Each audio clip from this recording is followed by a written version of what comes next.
Hey everyone, I'm Travis Wright, and you're listening to I'm a Fan Of, your show for music, comedy, and more.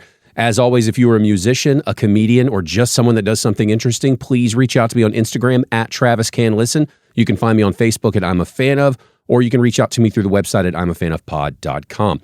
If you just enjoy the show, please follow me there as well, and like and subscribe to the podcast. This episode, we have a hilarious stand-up comic, Mr. Paul Smith.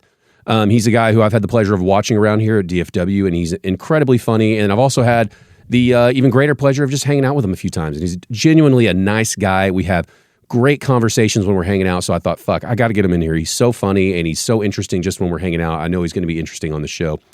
And also, I just want you folks to find out about him and go check out his comedy career.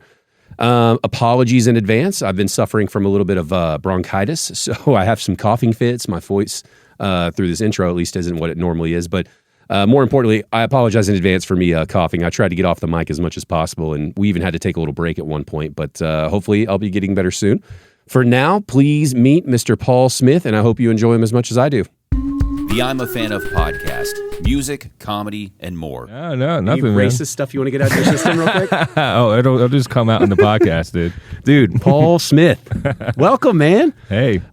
You are somebody who I've wanted to have on here for a while when I got to see you do 4 straight shows opening for Ryan Perio when he did his album. Oh, yeah. That was when I finally got to dive in on your material, and I was like, this dude's fucking funny. Because I'd seen you around, but I hadn't got to watch, a really full set. I think I might have caught you at an open mic, but Yeah. it's great to have you on here, man. Thanks, You're dude. fucking funny. Oh, I appreciate that. We've dude. talked about it before, but remind me how long you've been doing comedy?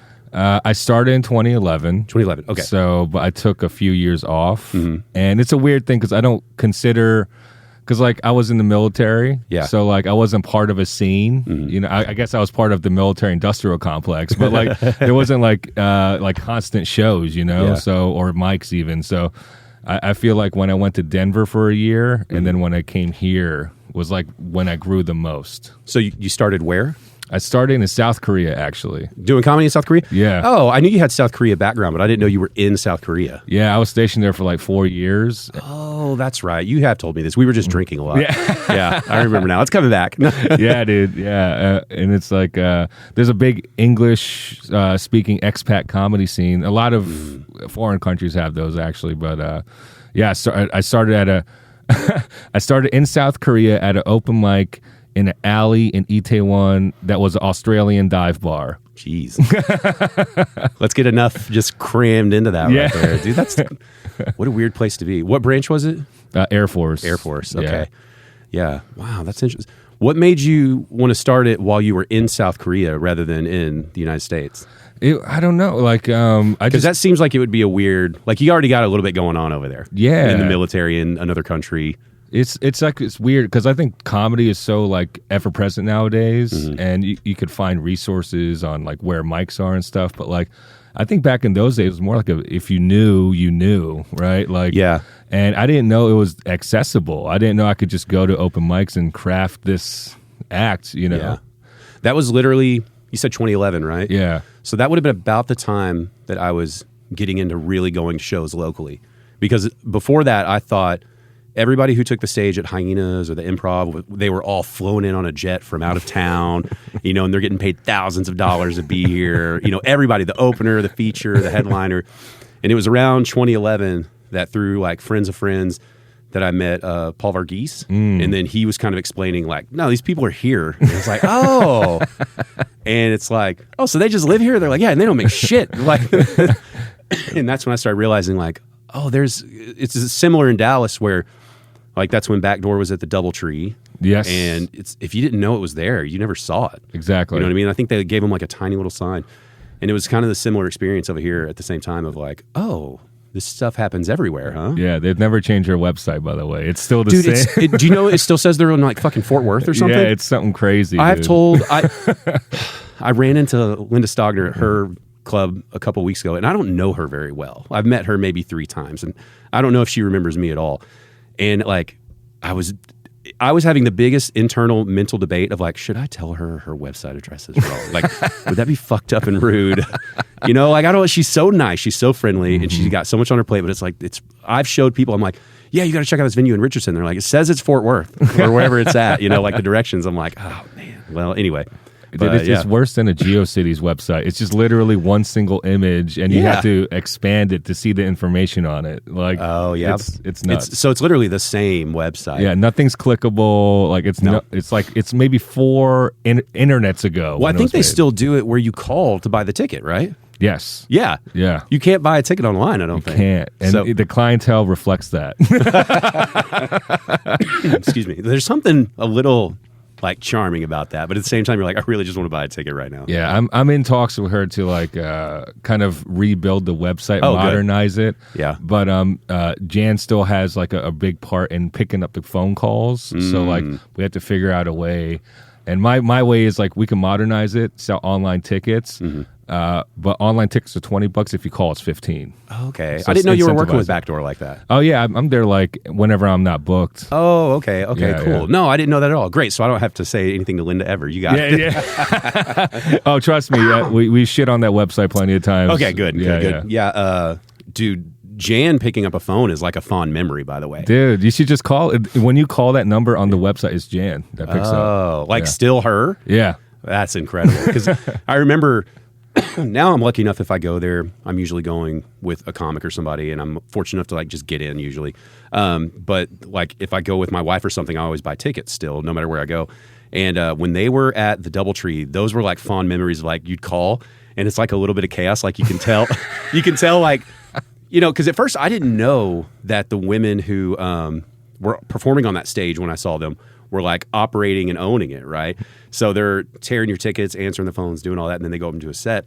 And you'd call up, and they'd be like, yeah, Backdoor? They'd be like, yeah, do you guys have tickets? Seat them over there. Seat them on the far right. Like, and I'm sorry, sweetie. What was it you're looking for? You know, you're like, my wife and I would like to come. The first show sold out. You want the second one or not? Like, you're like, second one would be great. And they're like, all right, sugar, we got you. Well, hold on, I need payment information or something. Like, you know, yeah, it was incredible. That was really definitely Jan. Oh yeah, dude. But it's like I would hang up the phone from that chaotic thing and still be smiling, like, this is going to be a fun night, like, you know? And then you get there and you hear her talking on the phone to other people like that, and you're like, I like this place. Yeah. I don't know if it's rose-tinted glasses, but I have more fond memories at the DoubleTree, not only from like the acts, but like just like the hang. Yeah. There's something about it that was, but even though I love the line, the new bar it's in, because like everything is cheaper, because it was still DoubleTree prices in the DoubleTree. It was terrible. I think the DoubleTree made a huge mistake letting that place go. Yes. I think if they would have invested a little bit of money into that side room to make it a little more however they wanted it to be as a club, that could have been a big revenue maker for the hotel. And like for people who don't know, it's like you walked into the lobby of the DoubleTree Hotel, which here is probably like 10 floors. It's like a 10-story building. It's a big hotel. Yeah. And directly to the right, there was a bar, and then you walk to the side of the bar, and that's where the comedy club was. And it was like the smallest signage you could imagine. You go into the room, it's like stark white, like 10-foot ceilings or some 14-foot ceilings maybe. In my mind, it's like a 37-foot ceiling, but which is not what most people want their comedy club to be, right? Yeah. Like, and you know, it was fine. Like the space was fine. But it could have been a lot more. And you could tell the hotel never really wanted to just like back it or anything, I guess. I don't know what their conversations might have been. But I agree, man. I liked that spot. I still love the new spot. Yeah. But I always loved that there was just a little entrance at this place, you know. And it's like my bachelor party, we met at that hotel to go party and stuff like that. If there had been a Backdoor show going on, we would have stopped back in for that. Oh, you would have been the assholes that made the show terrible. just like boozing, being loud. We ended up going to the Hyenas comedy show on my bachelor's night. But by then we were so fucking wasted. We weren't even like yelling. We were just gone. Just gone. They literally, you know how at Hyenas they do like the fucking blowjob shots or whatever? Yeah. The only thing I remember from that show was, oh yeah, they want you to do like blowjob shots, but it's like your birthday or something. And I knew the people with me. I was like, they probably said something, you know. And so when I knew it was coming up, I was like, all right, guys, I'm gonna get some air. I'll be right back. And they're like, whoa, hold on. I just walked out, and I'm like on the steps by the train station, just like laid out, just spinning. And I don't know who the door person was, but they came out and they're like, hey. And I was like, I'm so sorry. I'll get up. They're like, are you Travis? And I was like, yeah. They're like, they need you inside. I was like, they're fine. And he's like, no, they need you inside. They're doing a thing for you. And I was like, no, I don't want it. And so something else happened. They brought me in. I came back in after it was all done, and they were like, dude, we did the whole thing. I was like, I know. It was just wasted, but yeah. Oh, good old bachelor parties at shows. Yeah, dude. I always try to tell young comics the key to getting better and also the key to working in the city and working at clubs on the weekends is backdoor. It is. You get every influential working comic is there, even bookers. They take a look at you, and you have to work clean, and that just goes to your benefit, you know? It's a skill, right? Like that room's totally different than other rooms, and like you said, if you can work clean, you can always dirty it up. Yes. But if you never practice on it, you can't do the reverse, though. No, you can't make dirty material clean because you're going to try to do the math in your head is going to get all messed up. You can't be like, so they were sucking a penis. It just doesn't work. But that club is always like the little club that could for me. Like, I want it to be the hot spot around here so bad. Dude, yeah, this is my whole vision with like trying to get Linda to update the website because I have a digital marketing background. That's what I do as a day job. Yeah. So I have a big vision for it. Like, I honestly think just from being a professional marketer and just doing my own searches for comedy, there's not enough competition in terms of good advertising in the comedy space in the DFW. No. Yeah. No. Who really does advertise here? I think the best advertising probably has to go to, I think DCC, because they have a lot of paid. They have paid social, and they integrate their social accounts, which is a lot more modern. But no one has really good paid search even. I have always thought across the board, all the clubs, right? I'm not picking on anybody in general, but I'll see names coming through that aren't huge names. Like immediately, the names that come to mind are like Zoltan Kazis. Catherine Blanford came through. Who else did I go watch? Jeremiah Watkins. People that are getting bigger, but they're not like selling out theaters yet, right? And they would come through to a bigger club. Zero marketing on the club end, right? They're just all banking on the act's social media stuff. Yes. And I was thinking, like, you guys don't even have to do that much to market. And like, you already have a huge web, like with your email list and all these things. And I'm signed up to email lists for all these places, and they don't send shit out. It's like, oh, check out this person. They've done this. Here's a clip.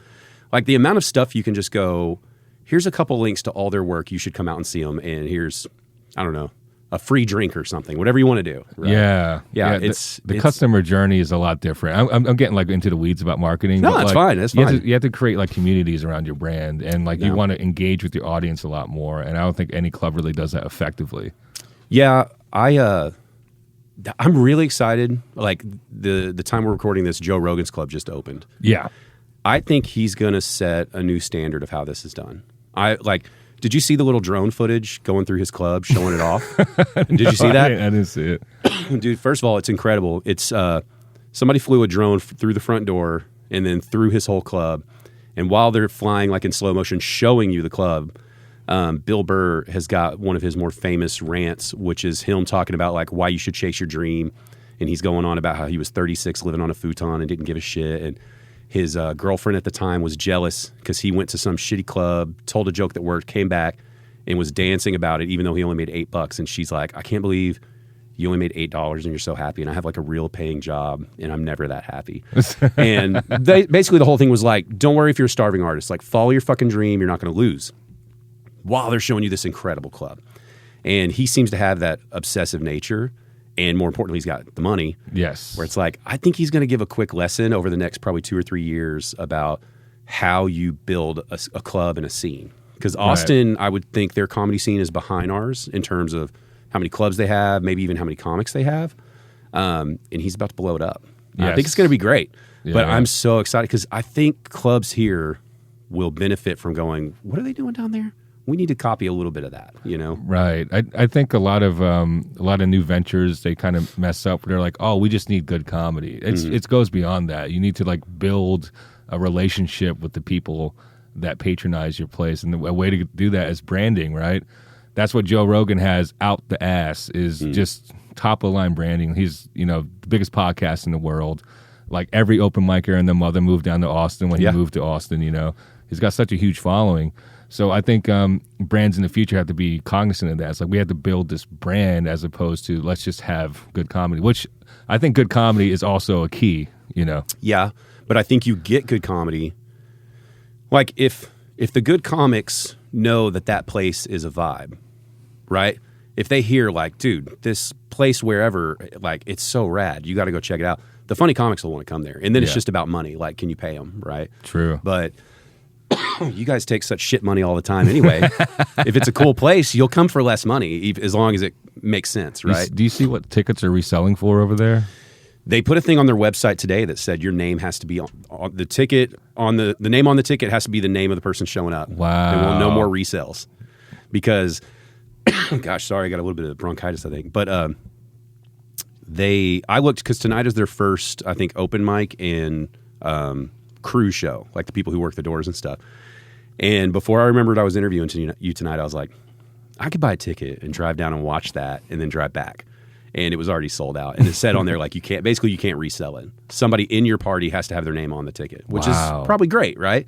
Because you should be able to see Dave Chappelle for what were those tickets selling for? I don't know. It was something nominal because he doesn't even care about making money. I was going to say, hopefully it's like a $30 ticket. Yeah. Right? It was something very reasonable. I don't even know what they go for because, like, everything is sold out throughout the calendar year that they have booked right now. That's incredible. Yeah. That's badass, dude. Could you imagine opening up a club and it's already sold out forever for however long?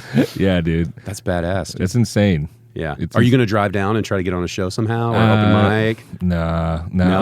Like not your path? It's not my path. Austin's not my scene, dude. Like it's just they're a little too alty. You know, my style's a little more old school. It's a little punchy, bam, bam, you know, joke. And Austin's like, if you don't have a hot chunk about the socioeconomic struggles of Middle Earth, you're not going to do well. You've got enough of a grab bag of societal things about you, though, that I think they should like you a lot.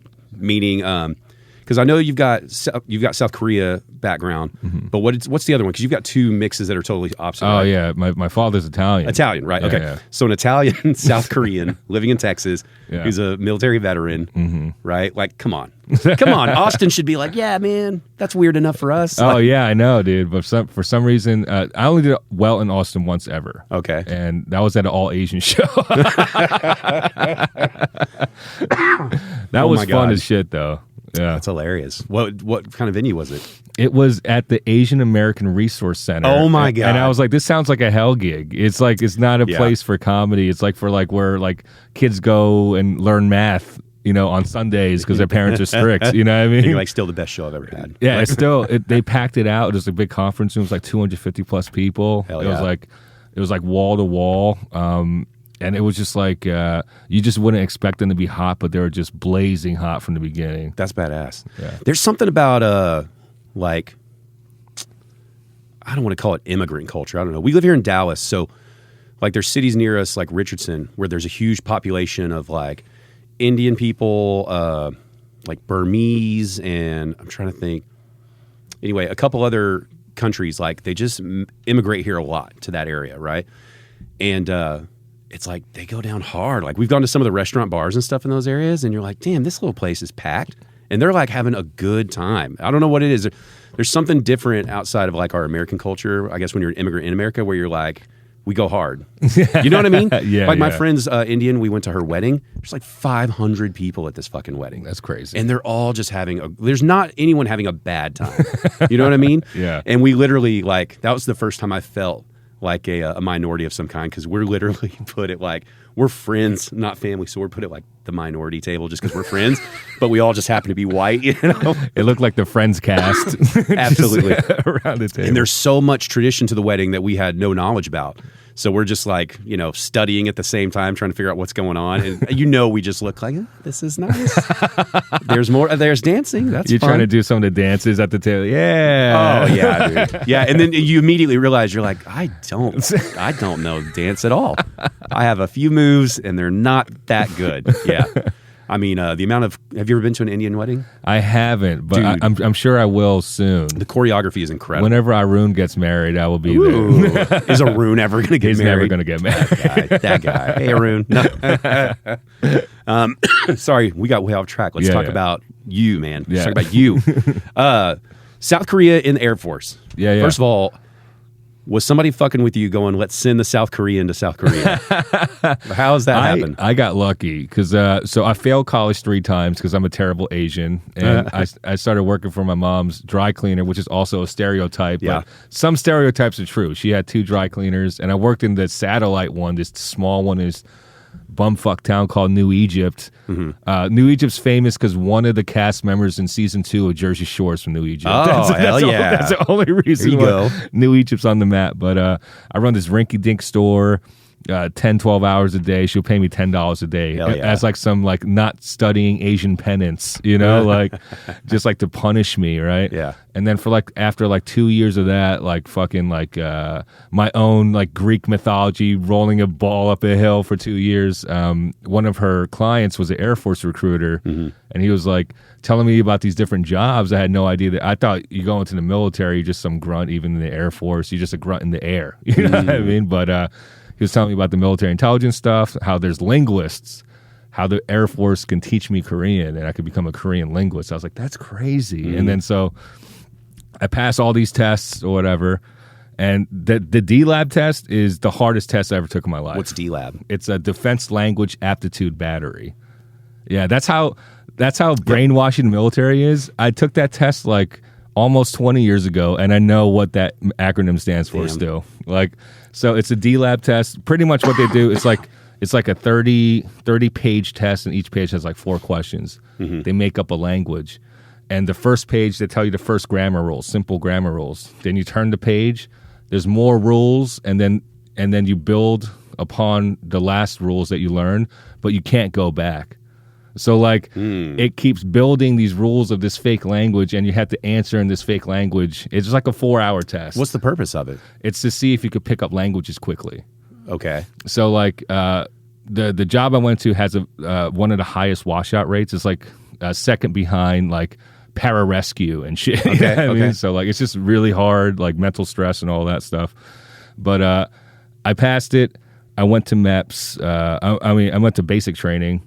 And I talked to the functional, like in week 3, I'm like halfway through, right? And then they tell you like where you might go, like, you know, when you get shipped out, right? Yeah. And I was you'd like, been told before you got in, this is what you were going to try to do. I've been told this is what I'm going to do. Okay. And then I was like, and then after I got my scores, I'm like, they're like, what preferred language did you want? And I put Korean because I scored in the highest bracket, and Korean's in the hardest bracket. Before they told you that, when you had taken the test, were you thinking, fuck. Like, I joined the military because I was going to become what'd you say? Not interpreter, but like a translator, basically, right? Yeah, pretty much.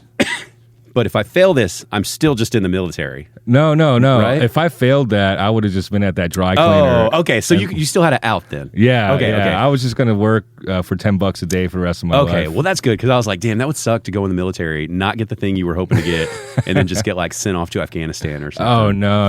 Oh, like, okay. It was like this agreement, and I was like, all right, cool. I get to become a linguist, and I told them the language I preferred.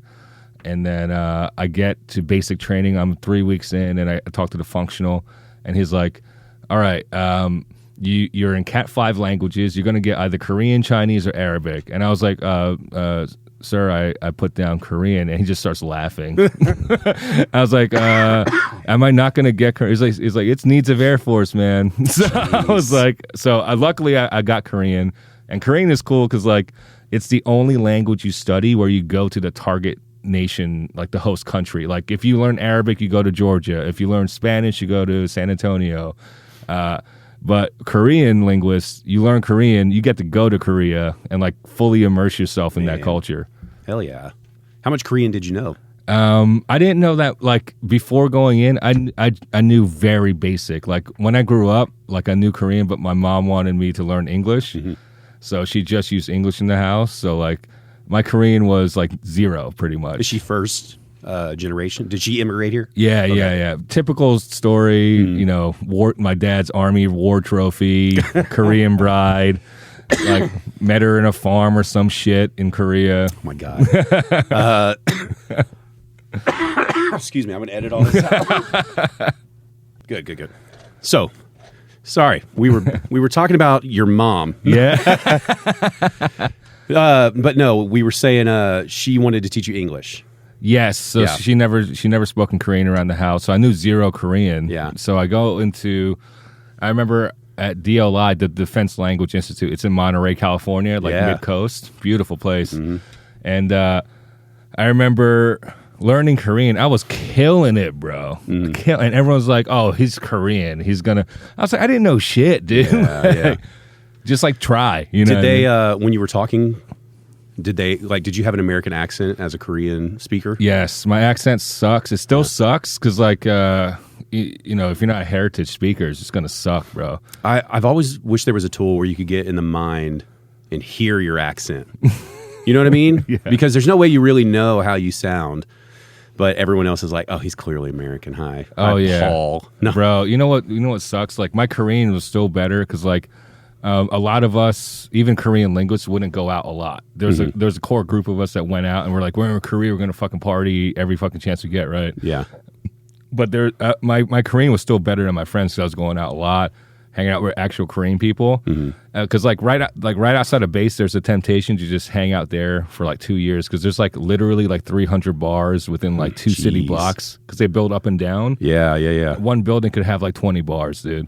And like, so there's a temptation just to just roam that place. It's fun as shit, but I just hung out in Korea. My Korea got really good, mostly by just tasting the fruits of the indigenous culture. That's how you do it, right? Yeah. And it was it got really good. And I remember I would be out with a couple Korean linguist friends. They're like white or black or whatever. They're not Korean. Yeah.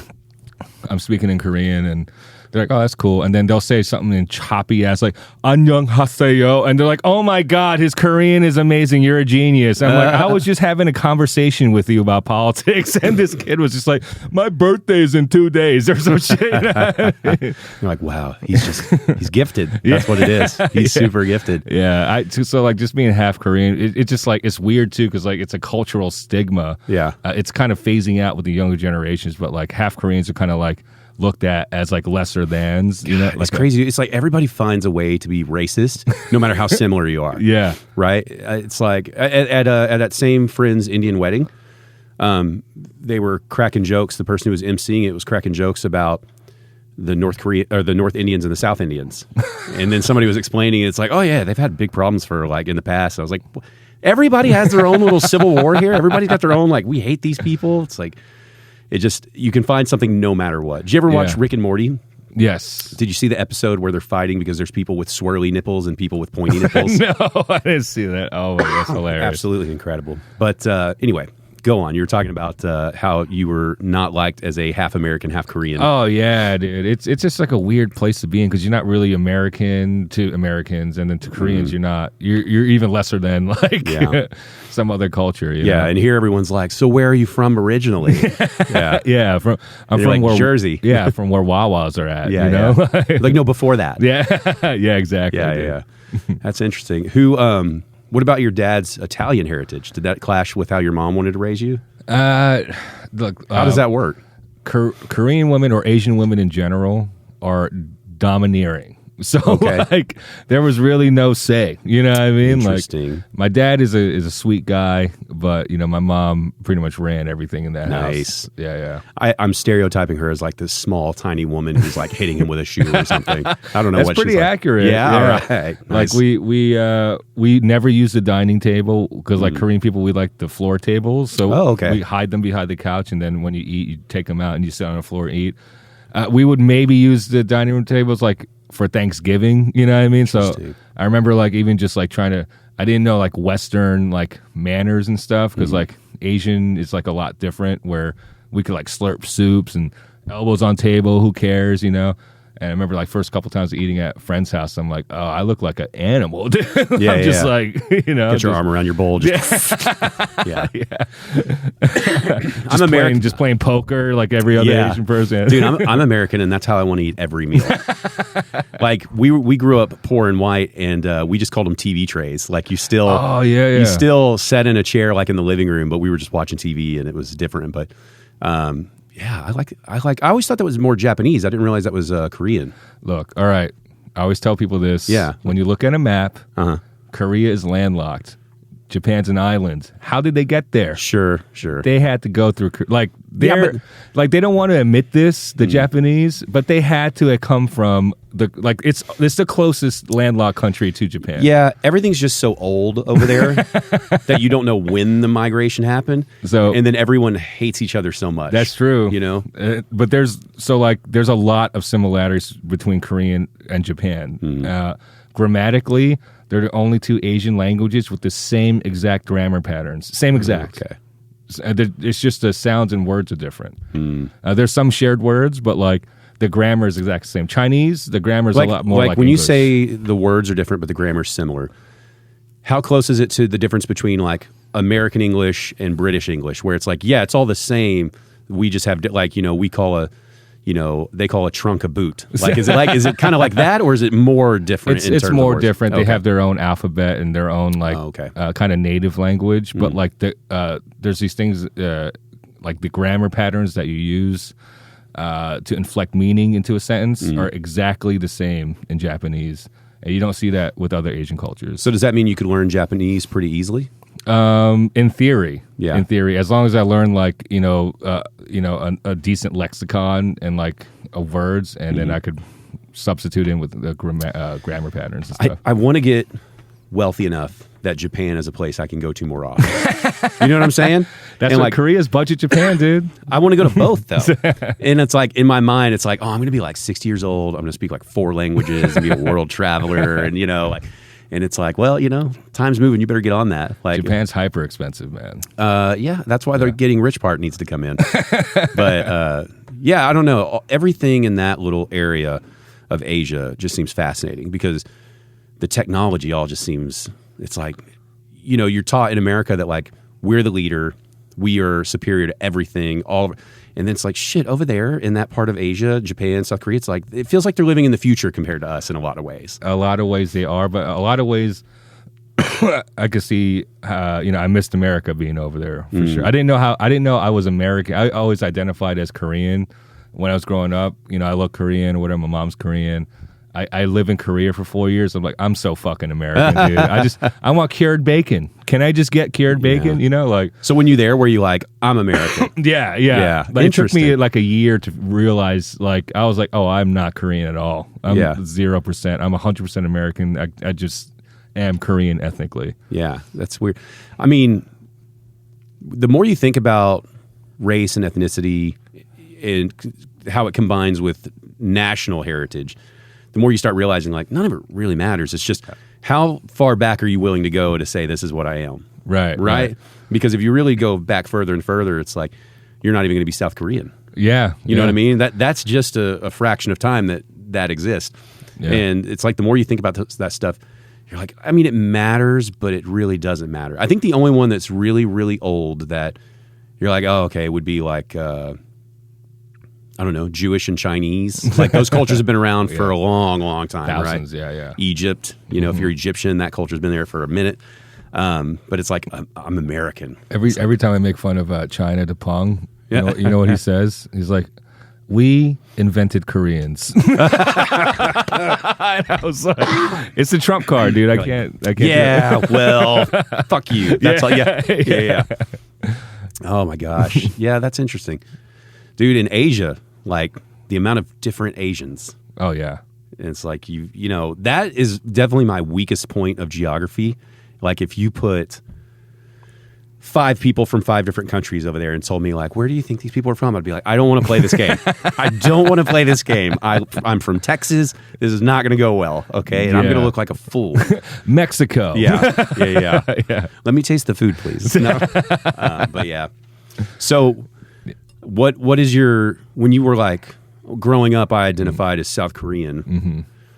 What about growing up in New Jersey where you like, this is my pride of being South Korea? Like, because here they don't have this, but I'm this. Like, what were things about being South Korea where you were like, I got to let people know? I don't know. It was just like, I was such a nerd, and like, I was just like, this is my unique selling point, right? Everyone else is like not Korean. Yeah. But I'm Korean. I take pride in that, right? Did it work as your selling point, or was it? A little bit. Yeah. A little bit. But I didn't really hit my stride in terms of becoming popular or whatever until like senior year in high school. It was very, very late. I didn't lose my virginity until I was like 20, dude. Like, okay. It's a very, very late bloomer, Why do you think it took till senior year? I was just like this incel, bro. Like I grew up in the Korean Baptist church, super strict. Like just rules and rules upon rules, and I just would go to school and come back home. I couldn't leave the street. Couldn't leave the street. And I was pretty athletic growing up, but my mom never let me play sports because she always worried about me getting injured. And so I never could do that. It was just like a very controlled, and then once I started tasting like little bits of freedom, I started going like crazy. Dude. Yeah. I hit that around probably 15. And I think the more I think about it now as an adult, that's when my parents got divorced, was when I was 14 or 15. And that's when you started realizing, like, I'm going to rebel. I'm going to do whatever I want. And started getting into like lots of trouble when I was young. Lots of trouble.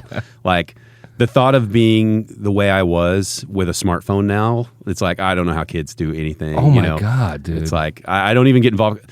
I think, like my wife and I joke around about how like, oh, they're on their phones, they never do this and stuff. And it's like, yeah, if they go do the shit we did, they ruin their life.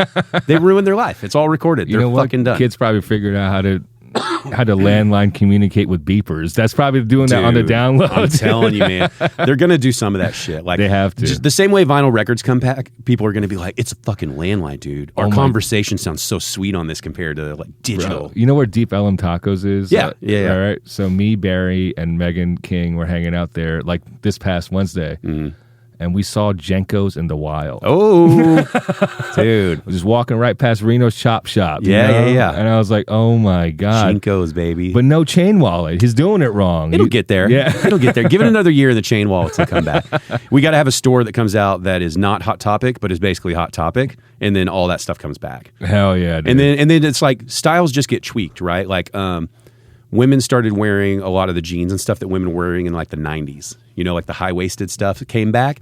But then they just tweak it with their own, like, oh, we wear these shirts, though. And it's like all the styles come back. They just blend it a little bit where they're like, we're not doing that. And it's like girls started doing middle parts instead of side parts. And it's like, yeah, they just did that like in the 70s and shit. But they won't go balls to the wall. They won't tease their hair. They won't go full hairspray. True. Know? Yeah, they just morph it a little. But it might come back. Think of all the hipster dudes that wear mullets now. Oh my God. Mullets came back hard. They did. They're just more fashion. Like, they're just edged up and faded better. That's it. Did a new mustache. Yeah. Leave white trash like culture alone. You know what I mean? Like, it's interesting, right? Like white trash culture is a culture. It's one that people are starting to really, really love. And you can appropriate it with no one giving a shit. Right? Like, we've done enough bad stuff in our history that it's like... Did skull sales go through the roof or something?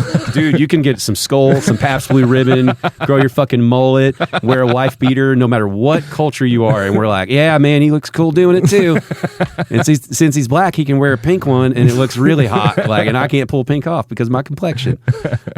It's like, yeah, you can appropriate that culture, no problem. You ever been to like the single wide down here off Greenville Avenue? No. Oh, well, you've been to the double wide in Deep Ellum? Mm-mm. So it's exactly what it sounds like. It's a bar that is designed like a trailer. What panels? Oh, it's whatever you think a single wide trailer looks like. You go in there and you're like, that's fucking it. And everything about it is that way. Clientele, everything. And it's one of my favorite bars in the area. But yeah, it's like anybody can appropriate that culture. And it's just like, all right, why not? Because we don't really have anything else to claim. Like, we can't be like, that is our heritage of white trash that we fought hard for, and it's like, no, everything about it's pretty shitty. So if you want to join in, we're just thrilled you want to be here. Like, did you ever watch Boardwalk Empire? No, that's really good though, isn't it? It's really good. Yeah. So it's set in Atlantic. That's the one with Buscemi, right? Buscemi, yeah. Buscemi, yeah. Yeah, so it's set in Atlantic City, which is South Jersey. It's close to where I'm from. So we don't have rednecks or hicks. We don't call them that. Okay. Since we live in the Pine Barrens, they're called Pineys. Pineys. And there's so many like little like real South Jersey shit in that show that it just goes over people's head. But I'm like, God damn, that's like real. Yeah. Like, people still say that shit. Interesting. Piney. Yeah. That's how I feel watching King of the Hill. Because it's like based around Garland, Texas. Yeah. And there's so much stuff. Like I have a Hungarian coworker. She has watched that and she's like, I just don't get it. And I'm like, all right. And I'll explain some of it. She's like, that's funny. I'm like, there it is. I gotta watch it again after living here in the DFW for a while. You've been living here long enough, you're gonna appreciate it. Yeah. I'm starting to know like geographically in my head where places are in the Metroplex. Mm-hmm. How long have you been in Dallas? Or Dallas, whatever like area? 2.5 years. Oh, I didn't realize you were that recent here. Yeah. Okay. I moved here September 2020 because like nothing was popping off, and then I just got my hip replaced, and like I was like able to walk again, and well, joke's on me, my other leg's going now. But like I was like, I'm in good shape. I want to just go do comedy. Nothing's open in the Northeast, and it came down here. So you came down here right in the pandemic? Yeah, height of it. Wow. And like people still were you in Colorado or I was in South Jersey? South Jersey at that point. Yeah, okay. yeah. And like people are still wearing like gas masks and gloves in grocery stores in South Jersey. I come here, first time I go to a restaurant, packed, bro. Oh yeah, no masks. And I'm talking like the parking lot was like a community college parking lot where it was you were just waiting for people to like leave. You know what I mean? Just to park. Yeah, it was definitely different down here. When you came down here, did that make you relieved, or were you like a little nervous? Like, what the fuck? I was super nervous. Dude. Really? Even going to Mike's in the beginning, and then around Christmas of 2020, I went on a Bumble date and I caught COVID myself. And after that spell, I was like, fuck it, I got the antibodies, baby. I'm going to hit the mics hard as shit. And I didn't give a shit after that. And I caught COVID like twice after that. You know what I mean? I was super nervous. We had our son in February of 2020. So we had a kid and then we locked down for COVID. Oh my God. And we had a newborn. And so we're like, and at that time, none of us know what's going on. So we're like, Jesus Christ, it's a virus. It may have latent effects. We're going to catch it. We're going to give it to him. And then when he's 15, his dick's going to fall off. Like, there's going to be something they didn't discover till later on. And he's going to hate us, you know? And they built up that paranoia. And it probably took us until he was like 1.5, maybe 2, to be like, I think he's going to be fine. Like, and I didn't catch COVID until the 3rd variant, whichever one that was. Was that the Delta? Yeah, it was the weak little bitch one. It was. And like, I'd gotten my vaccines, and so I was like, I feel pretty good around the kid, you know? And then it's like, the whole time I was thinking, okay, there's 2 choices here, right? It's like, COVID's real, and if I don't wear a mask and I don't get vaccinated and I get it and I possibly die, or I give it to my kid and something happens, then that's one way to look really stupid, right? Yeah. The other way to look really stupid is to I mean, if I don't do those things, and we get sick and something happens, I'd be like, ooh, egg on my face, right? But if I just wear a mask, get vaccinated, and then it all ends up being a hoax and fake, it's like, all right, well, I wore a fucking mask, big deal. And it seems like it's going to be kind of a mix of it, where yes, it was real, but it might have been sold a little oversold about just how dangerous it was. I honestly think so, dude. I don't know what's going to happen. I'm waiting to see like the 10-year documentary about all, because right now everybody's still so heated about it, you know, that I don't get involved with the debates, because it's like, well, I don't fucking know. I'm not smart enough to trace this all, but it's the temperature. It's different parts of the country. Like, I bet you back home, they're like, yeah, I'm glad we complied with everything. But down here, it's like, oh, go fuck yourself. Oh, dude. I remember, man, like, because we live in Dallas, which is always votes more liberal, but there's still huge pockets of, like, a bunch of our neighbors are very conservative. It's like Highland Park, yes. No, shut up. And you see the signs in the yard all the time, and you're like, oh, okay, all right. And then you hear conversations walking down the sidewalk. You'll chat with people, and you're like, okay, shit, there's a big conservative base here. And they were like, I mean, you know, like next door apps and stuff, people were going nuts. Like the first year of Halloween when we had our son in our house, that was the first year we lived there. we didn't set up anything for trick or treating because we were like, it's COVID, like we're not going to do this.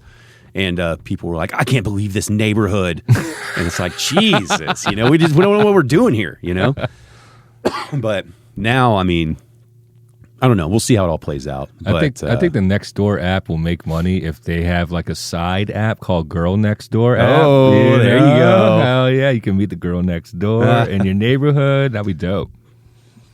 Did we just start a business? I think we just did. Dude, that's the Asian in you. You're like, I'm always working in tech. I'm always working in tech, baby. Yeah, that's interesting. So when you came down here, what were you doing? Did you have a job of any kind? Yeah. So I was in digital marketing the whole time. Okay, so you were able to still come down here and work then. Yeah, I got this job where it was like this tiny agency. They were fully remote, but they wanted you to live in Texas for tax reasons. So one of the contingent factors of me getting hired by them was to agree to move to Texas. I was like, that's perfect. I want to go to Texas. Yeah. So it all kind of lined up. But I don't work for them anymore. What made you choose DFW over, Texas is huge. Oh, because so I was actually stationed, my last duty assignment was in San Angelo, Texas. Mm-hmm. Thank me for my service. That was fucking terrible, okay? I would never will that on my worst enemy to get fucking shunned to San Angelo, Texas. Like, the way the locals talk about it, like, this one girl was like, they call this place San Vegas. And I was like, what? She's like, because it's the biggest city, Odessa, and everyone, they come to San Angelo to party. I'm like, they go to this fucking shithole? Like, the water's terrible. That's why I'm convinced the locals are stupid. Like, it's fucking... Anyway. I am definitely Northeast Texas snobby. I'm sorry, but when I do go west, I'm like, why do you want to live out here? Like, I understand if you go to college there. I understand if you work in an oil field. Yeah. Okay. But where's the 95,000 of you why do you choose to live here? Yeah. You know what I mean? It's like, are you in an industry that supports that? Oh, okay. Yeah, I hope you're making bank. But it's like, you work at Dairy Queen and you're here? What keeps you here? Thank you. Dairy Queen's delicious, but like, why? They're all like, go somewhere else. Yeah, dude. Oh my God. The water is so bad. I don't think people understand, like, unless you taste the water. I lived there for 3 years. The water company sent everyone a letter that lived in San Angelo. It was like, due to recent concerns, we had to send out this letter. It was a very formal letterhead, official. Second paragraph, the water is completely potable. It's completely safe. Third paragraph, but there are minute traces of X chemical that can lead to cancer, death, anal bleeding, blah, blah, blah, blah, blah. It's just like, but it's all safe. Jeez. It tastes like if you just like threw a piece of chalk in water. That's what it tastes like. Like you can, like, I remember getting a Sonic slush, and this is like, it's like 1,000 grams of sugar in there and ice. And you can taste the San Angelo, the Concho water underneath it all, dude. It's so gross. Oh, but anyway, that was my last. Hey man, that's just our good.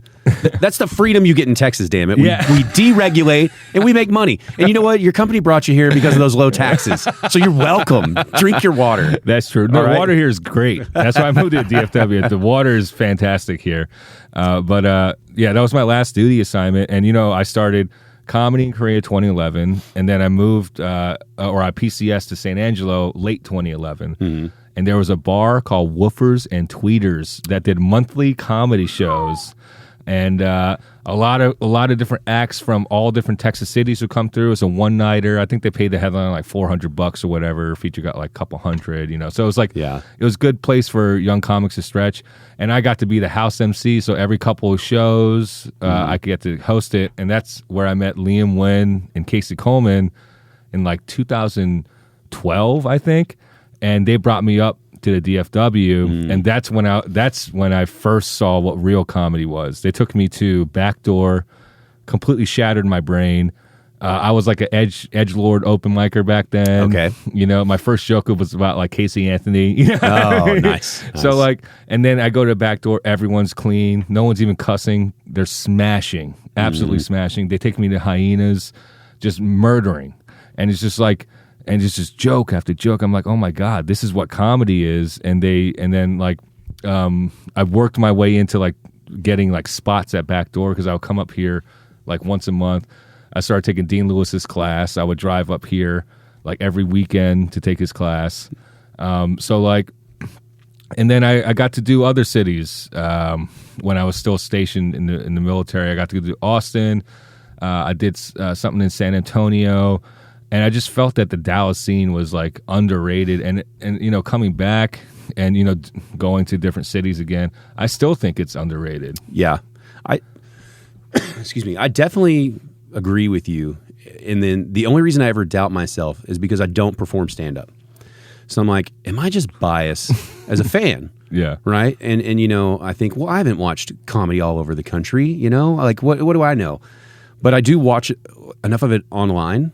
You know, like I follow a lot of people who are at the same level of a lot of the comics I follow around here. You know, and I know they don't post everything online, but when I do see some people's specials that come out on YouTube or whatever, you're just like, it's funny. It's funny. But it's like, man, there are some killers here that if they just had the industry backing to get that same thing done, it's much better, you know? And I know it's not a competition. Like you can have two funny people, but just comparing it, you know, apples to apples of a scene, like we said, of like, wow, that scene where that person's from propped them up as one of their better people, which is great.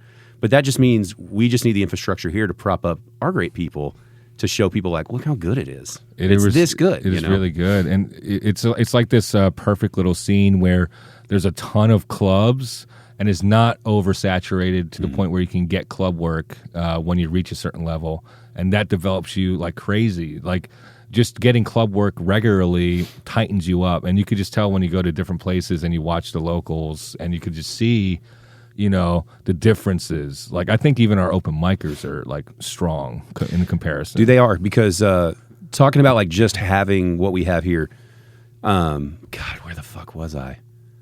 I can't remember if it was down in like Galveston or Houston. It wasn't Houston. I think it was somewhere. I'll have to ask my wife later. But we were somewhere. I want to say it was like Galveston, and we saw like open mic comedy somewhere or something. And you're like, there's nothing wrong with it, but you just realize like, oh, this is what it's like when you're trying to figure it out and you don't have veteran comics to watch or to talk to afterwards, and you don't have people owning clubs, you know, Linda Stogner to like give you some advice, right? Exactly. When you're just trying to figure it out. There was nothing wrong with it. It's just like, oh. Here, everyone knows that there's a standard to play to. You can be like this open mic, like, oh, I'm going to say whatever the fuck I want, but guess what? You sound tighter than if you lived in another city, because in the back of your brain, subconsciously, you know, your jokes have to go like this, and you'll eventually get there. And like that's when I started in South Korea. It's the same thing. There's no standard to play to. It was just like free for all. You know, you can't get better if you don't know, like you don't have a rubric to test yourself against. Yeah. Like I've recently gotten infatuated with online chess. I'm not playing against anyone. I'm playing against a computer, and I'm like, all right, let's just start playing. You know, and it's like I know how the pieces move, but I know zero about like tactical techniques. And it's like I'm sitting there playing. I've been playing for a couple of weeks, and it's like I'd probably enjoy this more if I tried to actually learn like a strategy of some kind instead of just like, well, let's put the horse here. You know what I mean? Yeah. And that's what I felt like watching those people. It's like they want to do it. There's just not the path. Right. You know, and I feel like we have that so strong here. And I feel like I talk about it so much to people that know me where they're like, oh, yeah, we get it. It's good. It's like, but I don't think you get it. Yeah. It's like it is good. It's hard to explain. It's just there's so many clubs and there's so many good comics. Mm-hmm. And also the thing about Dallas, too, I think that it's a differentiator between other scenes that I dipped my toes into before. Comics are more open. The experienced comics are more open to talk to the younger comics, to give them advice. A lot of different scenes, ultra clicky. Like they just won't even like make eye contact if you're a new comic. Like get the fuck away from me. You know, there's still some people like that. I'm like that to a certain degree, but I like to be funny about it. But like then give them like, all right, this is what you need to work on. You know what I mean? Yeah. But like, I think the scene here is a lot more open. There's a lot of stage time. There's a lot of great comics that you get to watch. And the privilege that we have as comics, I tell young comics this all the time, is that we get to watch comedy for free. Mm-hmm. You get to just go at any time you want. And these are great comics. Yeah. The thing that's most frustrating in our scene for me is it's literally every week I have to decide, you know, like which one is the one I'm going to be able to get to this week, right? Because I can't just abandon my family every single night to go watch something. But it really is. It's like the amount of I can't remember the last time I've gone to a backdoor open mic just because I keep forgetting, like, fuck. You know what I mean? Yeah. Because what night is their open mic on? It's out Thursdays. Yeah. So like the last time I was going to go, I think I went to the Brownout show at DCC instead. And I was like, oh, shit, that was the open mic. And I keep saying I'm going to go to that one, you know? Well, good thing you were there. You were like 15% of the audience that night. Yeah. So, Crowd draw here is very strange. It's very hit or miss. Yeah. I still have not cracked the formula of why some shows sell out and some shows don't. Yeah. It's very strange. It is, but that's why I think DCC, they do it the best, because like for independent shows, you rarely see independent shows ever get to capacity, but there are a few there that do at times. Yeah. And that's actually really impressive. And also, their open mic has actual people in the audience. Like, right. That's insane. Like, yeah, such an opportunity. And I'm like, you know, I do a podcast about this stuff, so I like going to open mics. But every time I go to one, I'm looking around the room and I'm like, who are these people that came to an open mic? Yeah. And it's like, I do want to just quiz them down and be like, so why'd y'all show up? What happened? I feel like that the crowds have become less hot, and I feel like there are people interested in doing comedy, and they're, because like, you know, before you start, you want to see open mic and you're like, I'm funnier than that guy. And then you do it and you're like, I'm not funnier than that guy. Yeah. Like, I don't know what I was thinking. Yeah. Interesting. I mean, the first time I went, I'd been listening to Kill Tony. And I thought, like, I got to go see an open mic. I know they exist. And I went to the Hyenas one. And that was before I decided to start a podcast or anything. I just wanted to go watch it. Oh, that's when they had like 80, 90 comics, right? Like, oh, yeah. This was pre-pandemic. They would have like, I don't know. It's so hard to, like, your memory always lies to you. You know, you're like, there was like 40 blocks. But no, I want to say there were like 7, 8 blocks, something like that. I think more than that. I want to say there was like 8, 9, 10 blocks with like 7 comics each. So you're like 70, 80 comics on a Wednesday night. Because I remember I was like, the first one I go to, I'm going to watch the whole thing. So I was there from like 9 o'clock till like 1 a.m., I guess. My Christ. And I just wanted to see how it all worked, you know? And I was trying to soak everything in, like the weird empty room, the times people come in, the times people go out. And I was learning, like, oh, there's a host of a block who's trying to, like, basically they're trying to do their sales pitch of like, I could be an MC at a real show, right? Yeah. And so I was just trying to understand the dynamic of it all, because I didn't know any comedians at the time that were, the only person I kind of knew a little was Paul Varghese, but he was ancillary to like one of his relatives is a friend of mine. And that's, right. So like, it was never like, oh, we're hanging out at comedy shows and he's telling me this stuff. It wasn't like that, you know? So I was just trying to understand the ecosystem of it all. And I left out of there just going like, whoa, this is weird. Did you give up having a good time for Lent that year? No. Like, I'm just not going to have a good time. I found it to be really enjoyable because there's, you know, I'm trying to think how to say it politely. There's a variety. There's a lot of loss at an open mic, right? There's people who come out and want to have a good night, and they lose that hope very quickly on stage, right? And so I'm always sitting there with almost like a half smile. It's like, I'm rooting for you. I want to laugh so hard. Like, give me something.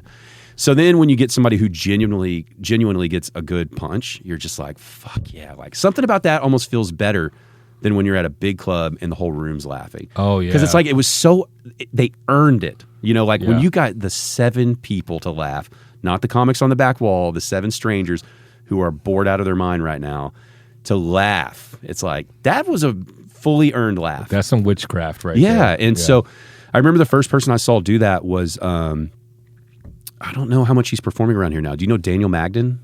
Yeah. He moved to Brooklyn. Okay, that's where he's at? Okay. Uh-huh. I know he's always like, I messaged him at one point. I was like, what's going on? He's like, I'm on a sad break right now. I was like, all right. He's like, it happens. I was like, okay. He was the very first person on this podcast, him and Tony Casillas. And dude, we were at open mic that was dead. I brought my wife to one. I was like, you got to watch this. You got to fucking, and she told me, she's like, I grind my teeth so much, I will never come back with you. I was like, okay. But he was not only making us laugh and not only making the room laugh, like his little set started to turn into like a show, not an open mic. And you saw him light up. Like when he got those first couple laughs, it's like you felt that energy of what comedy is, of like, oh, that's real laughter. He turned a bleak night, a bleak situation where most people are just like, show me what you got, funny man. Yeah. And we're not going to laugh. Give me another drink. And everybody all of a sudden was at a comedy show for 5 minutes or however long he was up That's there. magic. Yeah. And it's like, you feel it. It's palpable, you know? And then when you see him get off the stage and he's like, hell yeah, that worked, you know?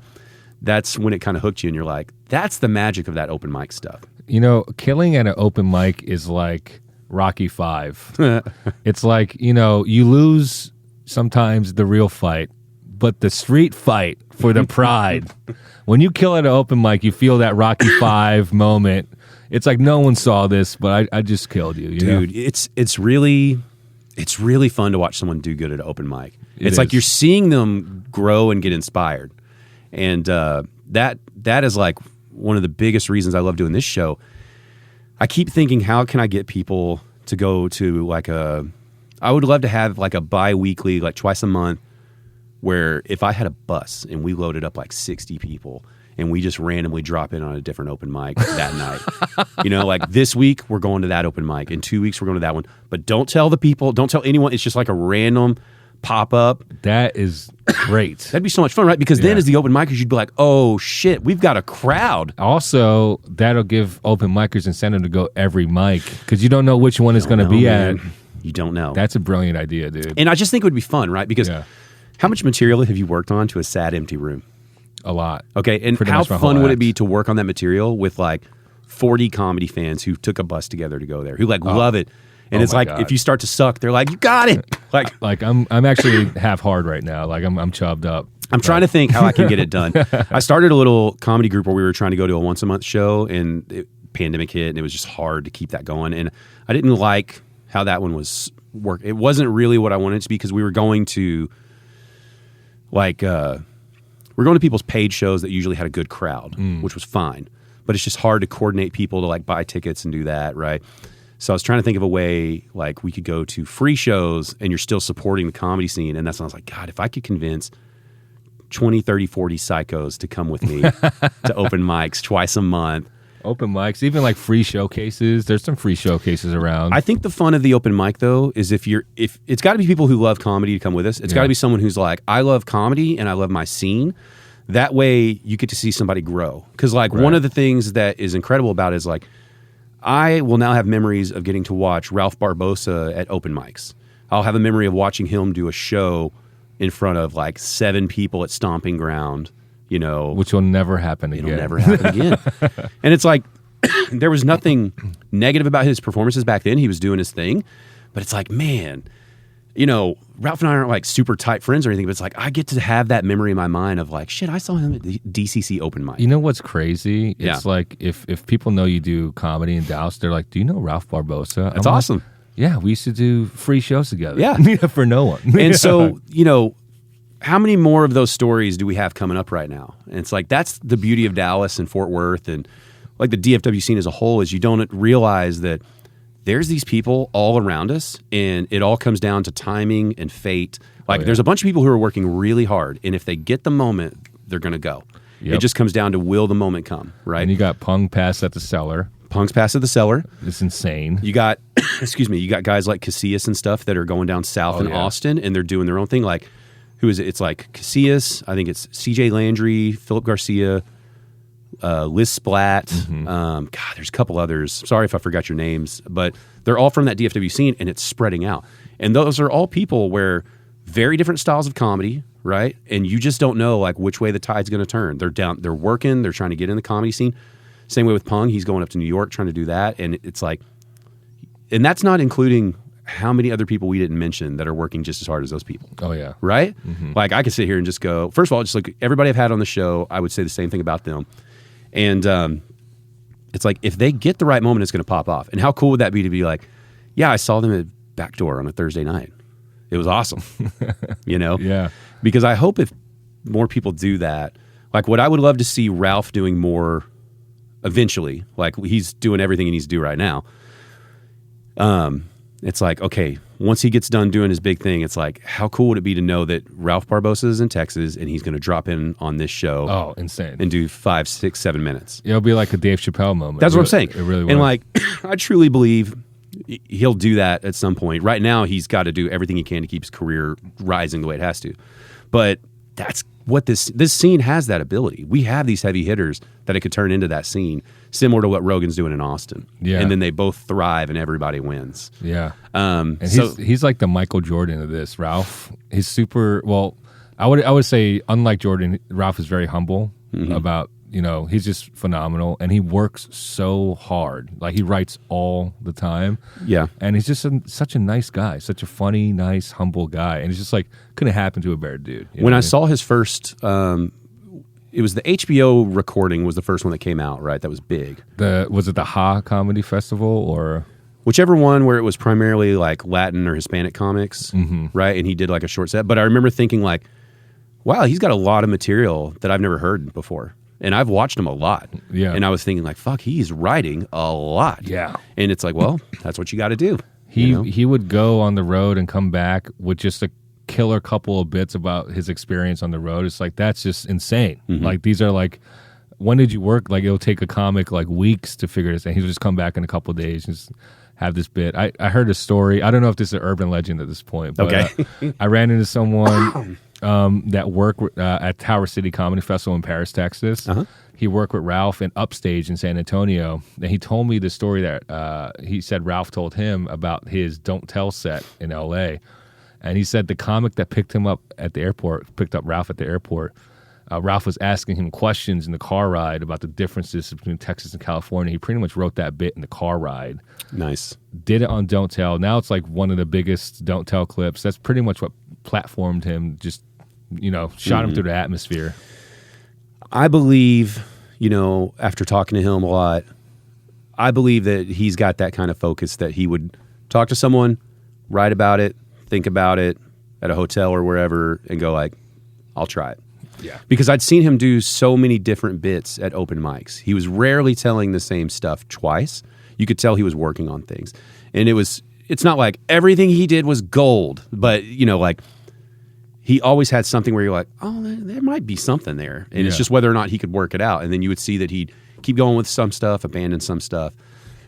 I can't wait to see him next because I haven't seen him perform in a while. Dude, he's riding high right now, and he's going to be hitting another tier. He is, because like you get 45 to an hour every night of the weekend multiple times, and the way that Ralph writes, he probably has like a new 30 that's killer. What I like seeing is like when you see pictures of him having like a moment with Dave Chappelle or somebody, you're like, that he's not going like, hey Dave, man, can I get on a show or something? He's just absorbing. Yep. He's just going, I'm going to keep my mouth shut and my ears open. Let's see what we can learn from this. Yeah. And that is why I think he'll end up being really, really good. There's a musician that's from here. Well, he's from a couple different places, but he was in Dallas for a while before he popped off. A guy named Charlie Crockett. You ever heard of him? Mm-mm. He's gotten super famous now. But I see a lot of similarities with Ralph and Charlie Crockett in terms of their rise. Because when Charlie Crockett was getting big, Leon Bridges had like blown up huge, and he's from here. You know who that is? Mm-hmm. Leon Bridges is like a R&B kind of soul singer guy, and he had more of the like that old story of like somebody found you and they made you famous, right? Like he has talent, obviously, but it seemed like he went from a guy playing locally that people had buzz about to being famous around the world in a matter of like a year or two. Whereas Charlie Crockett's rise seemed like it took like 3-4 years, like just a little longer, not much. And it wasn't quite as explosive, but it blew up pretty big. That's how Ralph feels. It's like he had a pop and then it grew, and then he had a pop and then it grew. And I think he's just going to keep having this nice, like aggressive, but not too fast of a rise up. He's going to have like a major TV show or something in the next couple of years, or something along those lines. What's interesting about him though is there is a little bit of like, you can tell he's got an idea of like, I don't want to do this and I want to do that, whatever that may be, right? because even like his show flyers for some of his stuff, he's like still doing the DIY, like drawn up flyers and stuff. I love that shit, right? dude. Yeah. There's a little bit of like, I enjoy this. This is what I did. Yeah. You know, I can feel that. So I don't know. It'll be interesting to see what his choices are moving forward. It's like, I'm sure he was getting blown up by everybody as he was rising. And it's like, I shot him a text. I was like, doing everything great, man. It's like, just keep riding. Whatever you do, just keep riding. And it's like, it's just so cool just to be associated with him. It's just like by proxy. Yeah. You know? I mean, insane. it makes you so, and that's what I was saying. Like, I wish I could drag 40, 50 people to an open mic once a month, twice a month, because how many people are then going to have that kind of, and be like, oh my God, that guy that was on Fallon, we saw him in this shitty bar. It was incredible, you know? And it was like, I think that's my version of how you foster the scene a little, you know? And I don't know how I'm going to do it. If I told my wife I was buying a bus right now, she'd be like, you're not parking a fucking bus in our driveway, okay? I asked you for a patio 2 years ago. But I don't know. If I did that and you were a comic on stage and we all came in with matching shirts, would you think, what the fuck? No, well, because you told me to plan. I'll be like, holy shit, the show's about to start, guys. It's about to start right now, dude. Yeah, dude. I don't know. I feel like that would be immense. Just like you said, like, you will feel the energy in the room just change immediately. Yeah, because in my mind, I was like, oh, we come in with like matching shirts or hats or something, and just make it like be what bachelorette parties at comedy shows think they are. Right, but we're actually like they're supporting. We're not just like that was funny. You look like you just went on a color run. Just have all these different. Like, come on. And then just it's like, do they run through gender reveal parties? Like, what goes on? And then just whatever bar is closest by, we just tell all the comics like, we're going there. We'd love to meet you. Come on over. And like just buy comics drinks and hang out and make them feel like, hey, we know open mics suck. And this is our way of like appreciating that you're trying to, because in the end, if you go to an open mic, it's like, yeah, you've got dreams of fame and money and all this, but really it's all rooted in, I want to make someone else's night happy. I want to make you laugh. And that's a pretty virtuistic thing. I mean, yeah, there's a lot of selfish stuff in there, but it's still a weird way of like, comics are really selfish and, you know, there's a lot of, oh man, I'm blanking on the word. It's not, there's a lot of narcissism involved in it. Yeah. Right? But you are doing it to like give someone joy. Yes. It's very weird how it's selfish and giving at the same time. It is. Because like everything on the back end is very competitive. Mm-hmm. But like when you're on stage, that's when it matters. But that's like maybe 0.1% of what comedy is, because everything else is like doing the mics, hanging out, meeting people, writing, and like just all this thought process, and like just in that moment on stage is like when it's like this pressure moment. It's like, I got to deliver. You know, this is what everything's been working up to. You know, yeah. It's I mean, like I said, as a fan, I love it. Like, I don't know it. I've talked multiple times about like, I don't think I'll ever want to attempt comedy because I like being on this side of it. You know what I mean? I like having that magic still. Yeah, it's just like working somewhere that you like, and you're like, this place actually sucks. Like my first job was at Six Flags in Great Adventure in Jersey, the good one, guys. It's actually better than this one. This one's a piece of shit. God damn you, you're off the show. You're off the show. We will not talk about the Six Flags over Texas that way. I know it's the OG, but you know, it's the reason it's better. It's in this shithole part of Jersey called Jackson. It's in the Pine Barrens. So like when they want to just expand the park, they buy some woods and then just turn it into new park, you know? You can't do that in Arlington, bro. No. Like, there's no way. So like, that was my first job ever. I love theme parks. Love them. And then after like my second season there, I was like, I don't ever want to come back here again. Really? Dude. Like, this place fucking sucks. Yeah. Just what was it that wore you down working at a theme park? Well, it wore me down. First of all, what was your job at the theme park? See, I took the higher money to work in foods. Granted, it was $1 more an hour, and I pretty much could have just worked at McDonald's. You know, okay.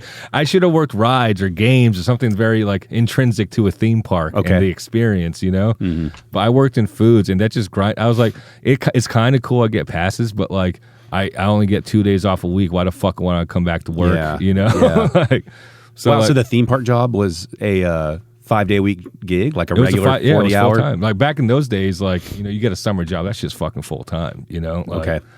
But yeah, it paid, I think I got $7.25 or $7.50. I was like, this is insane. Yeah. You know? I might be up to $10 someday. Yeah. I remember that. Yeah. So Do you still love riding rides if you go to one? I do. I don't know if my hips can take it. I got to look into that. But like roller coasters are my shit. I can't really do spinny ones. They make me sick, but I'll do it. I'll try to attempt it if it doesn't look too crazy.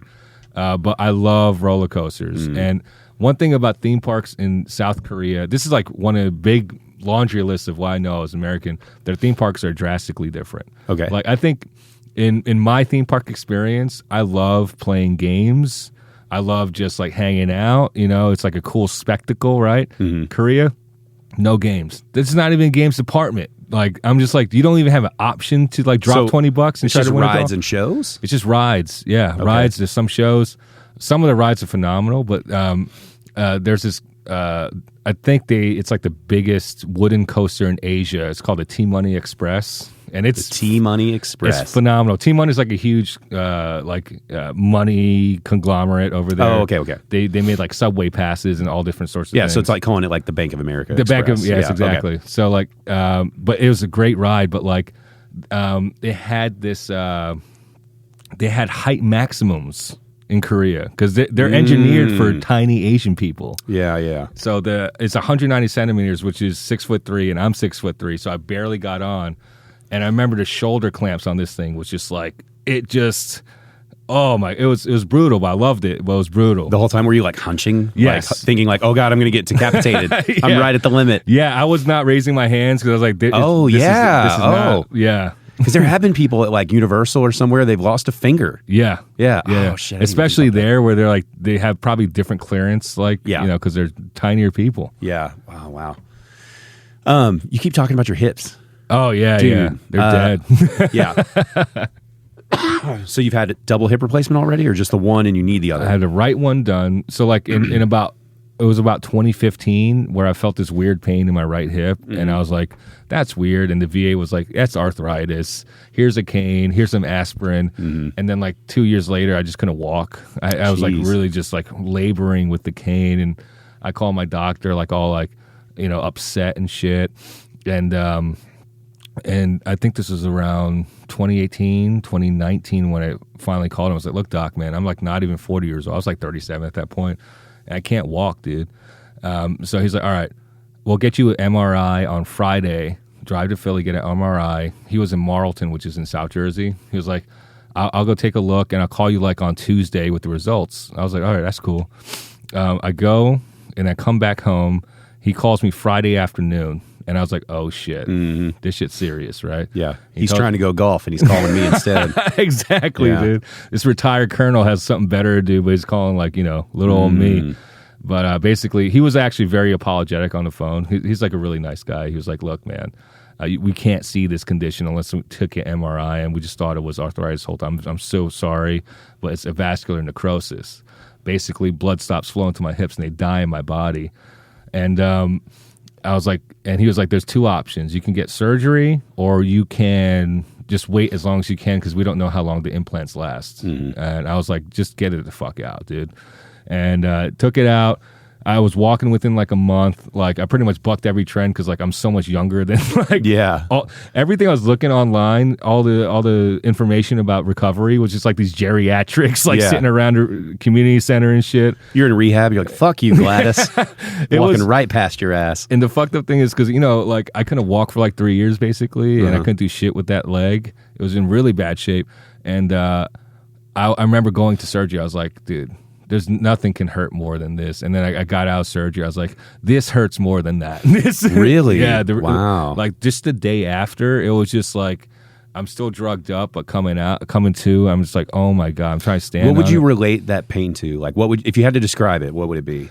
Getting stabbed. Because like they literally, well, it's worse than that because they literally chop your hip bone and they stick like an aluminum rod in your fucking femur.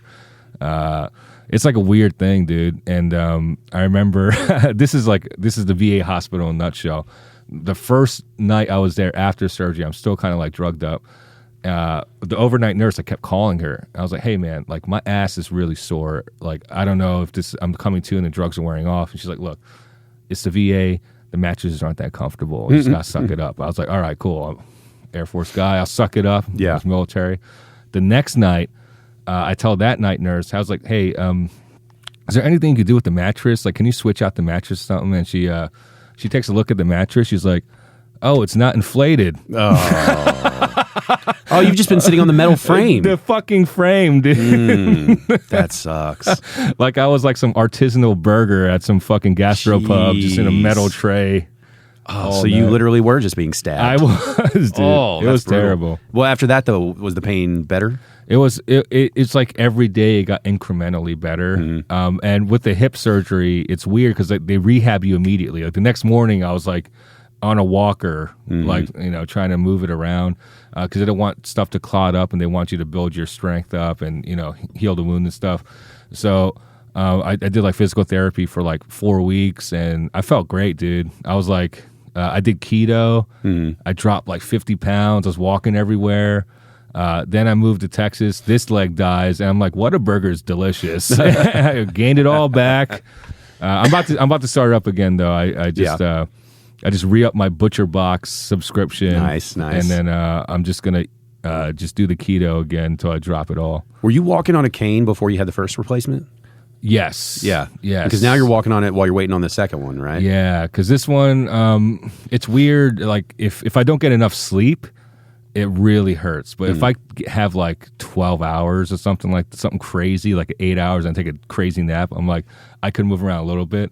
But like, it's so weird. Like, comics are busting balls, even like strangers, like, you don't need that shit. I'm like, I kind of do. Yeah. They think you have a vanity cane. Yeah, exactly, dude. Yeah. It's, I didn't know you were using a cane. And when I saw you a while back, I was like, oh, you got a cane now. Okay. And I knew you had stuff with your hips, but, it just seems weird that it takes you so long to get a replacement.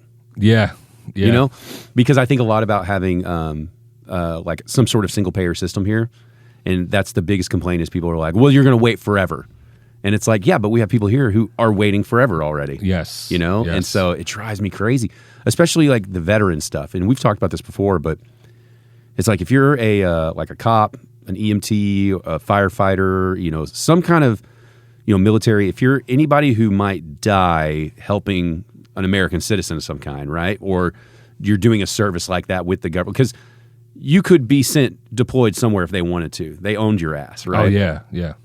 You should just get a fucking gold ticket. And it's like, I want to see these doctors at these places. Yes. And it should just be fucking paid for. And it's just like, they didn't want to release the funds. Yeah. That's the thing. And I honestly think it's that doctor in Jersey that got me this one so quick, because after he said that, it was like within a couple months. I just did a couple of screens. I'm sure some of them know how to like submit it. Yes. Right? They're like, if we say it this way instead of that way, it's the same thing, but it'll go through. Yeah, but I don't know. The Dallas VA has like a lot of just everyone I've talked to about it. It's just a shithole, dude. I can't believe Philly is better, because like the campus here is insanely big, and it's like, it looks way nicer than other VAs, even though this is kind of dilapidated. Other VAs just look like just remodeled asbestos hotels from like this fucking 50s or some shit, Yeah. But this hospital is nice. They don't have every VA is overstretched, understaffed, Yeah.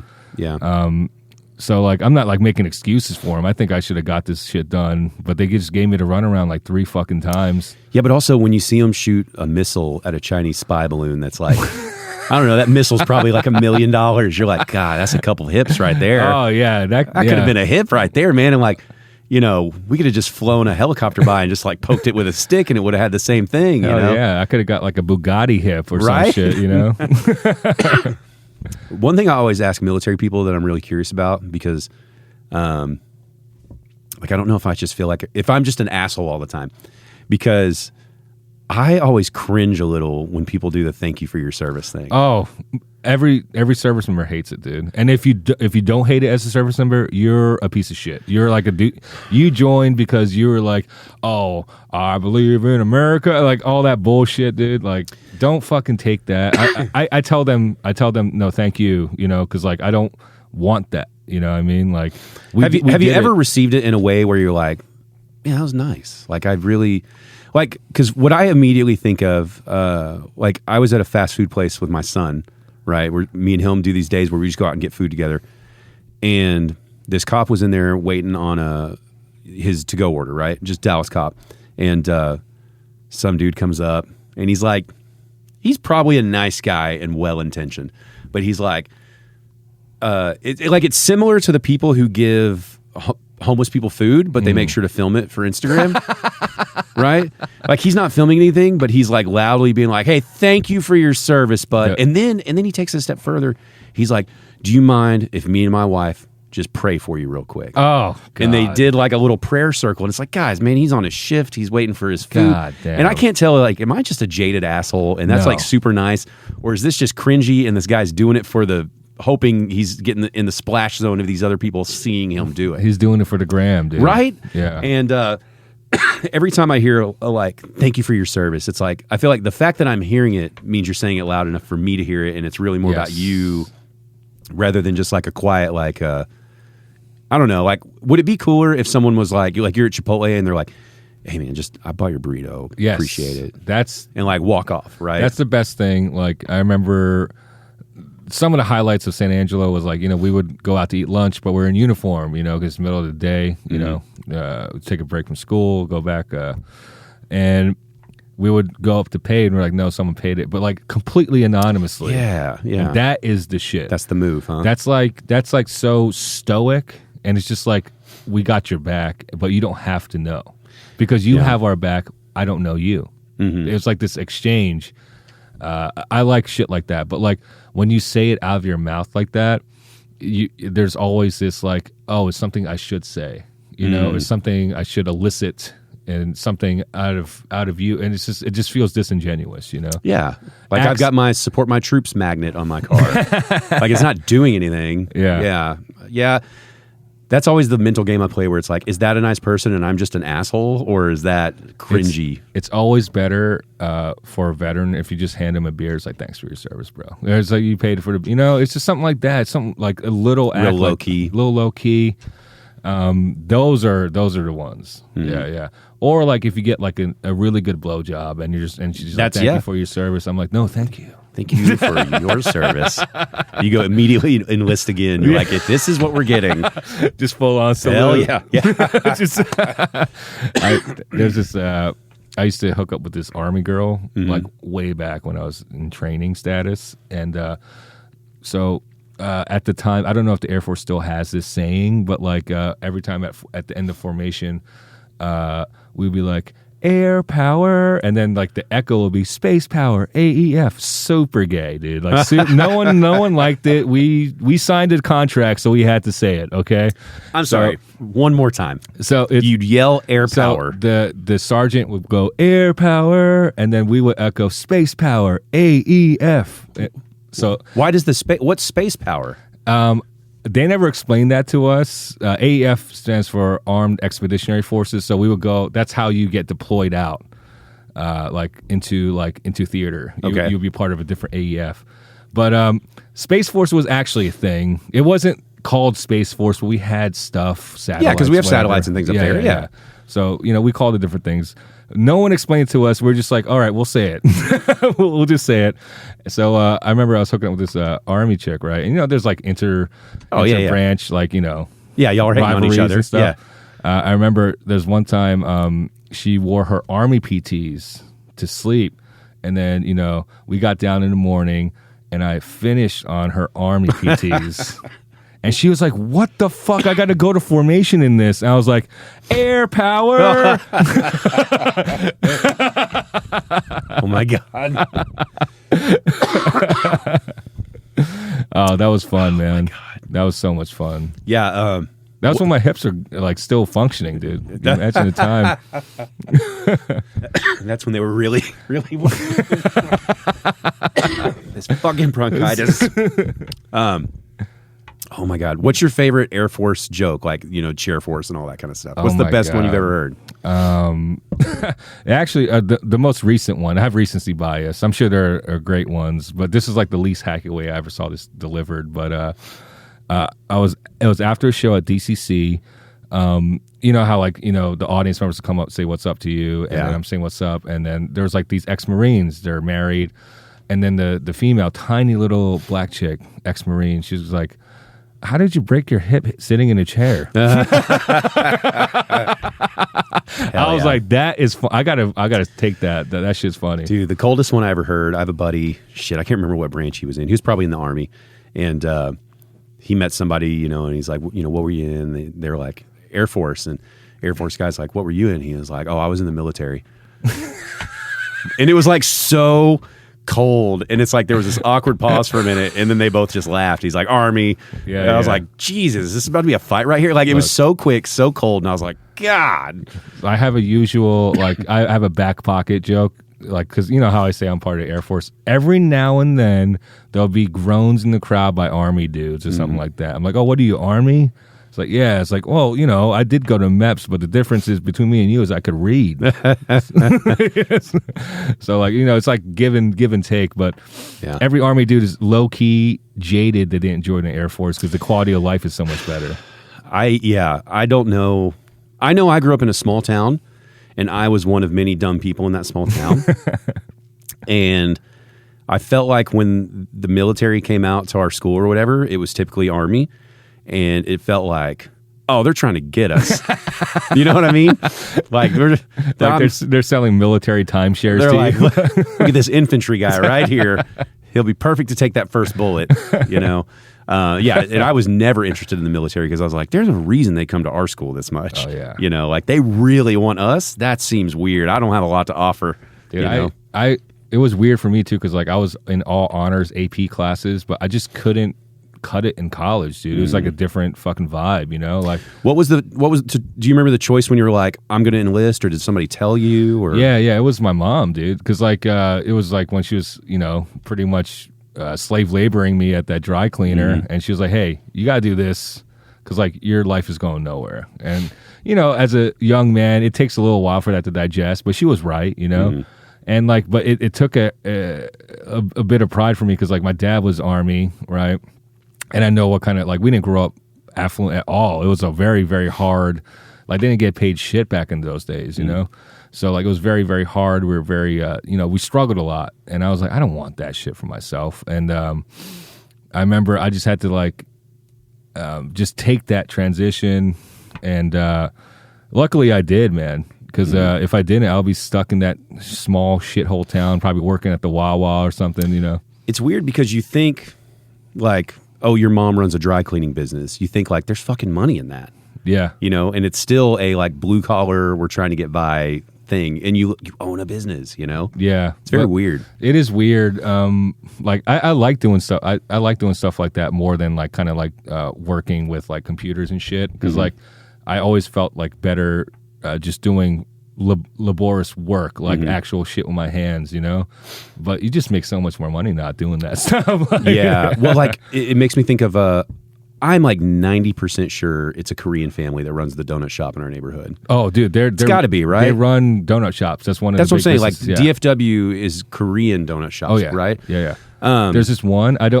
I never been to it because like I always DoorDash stuff.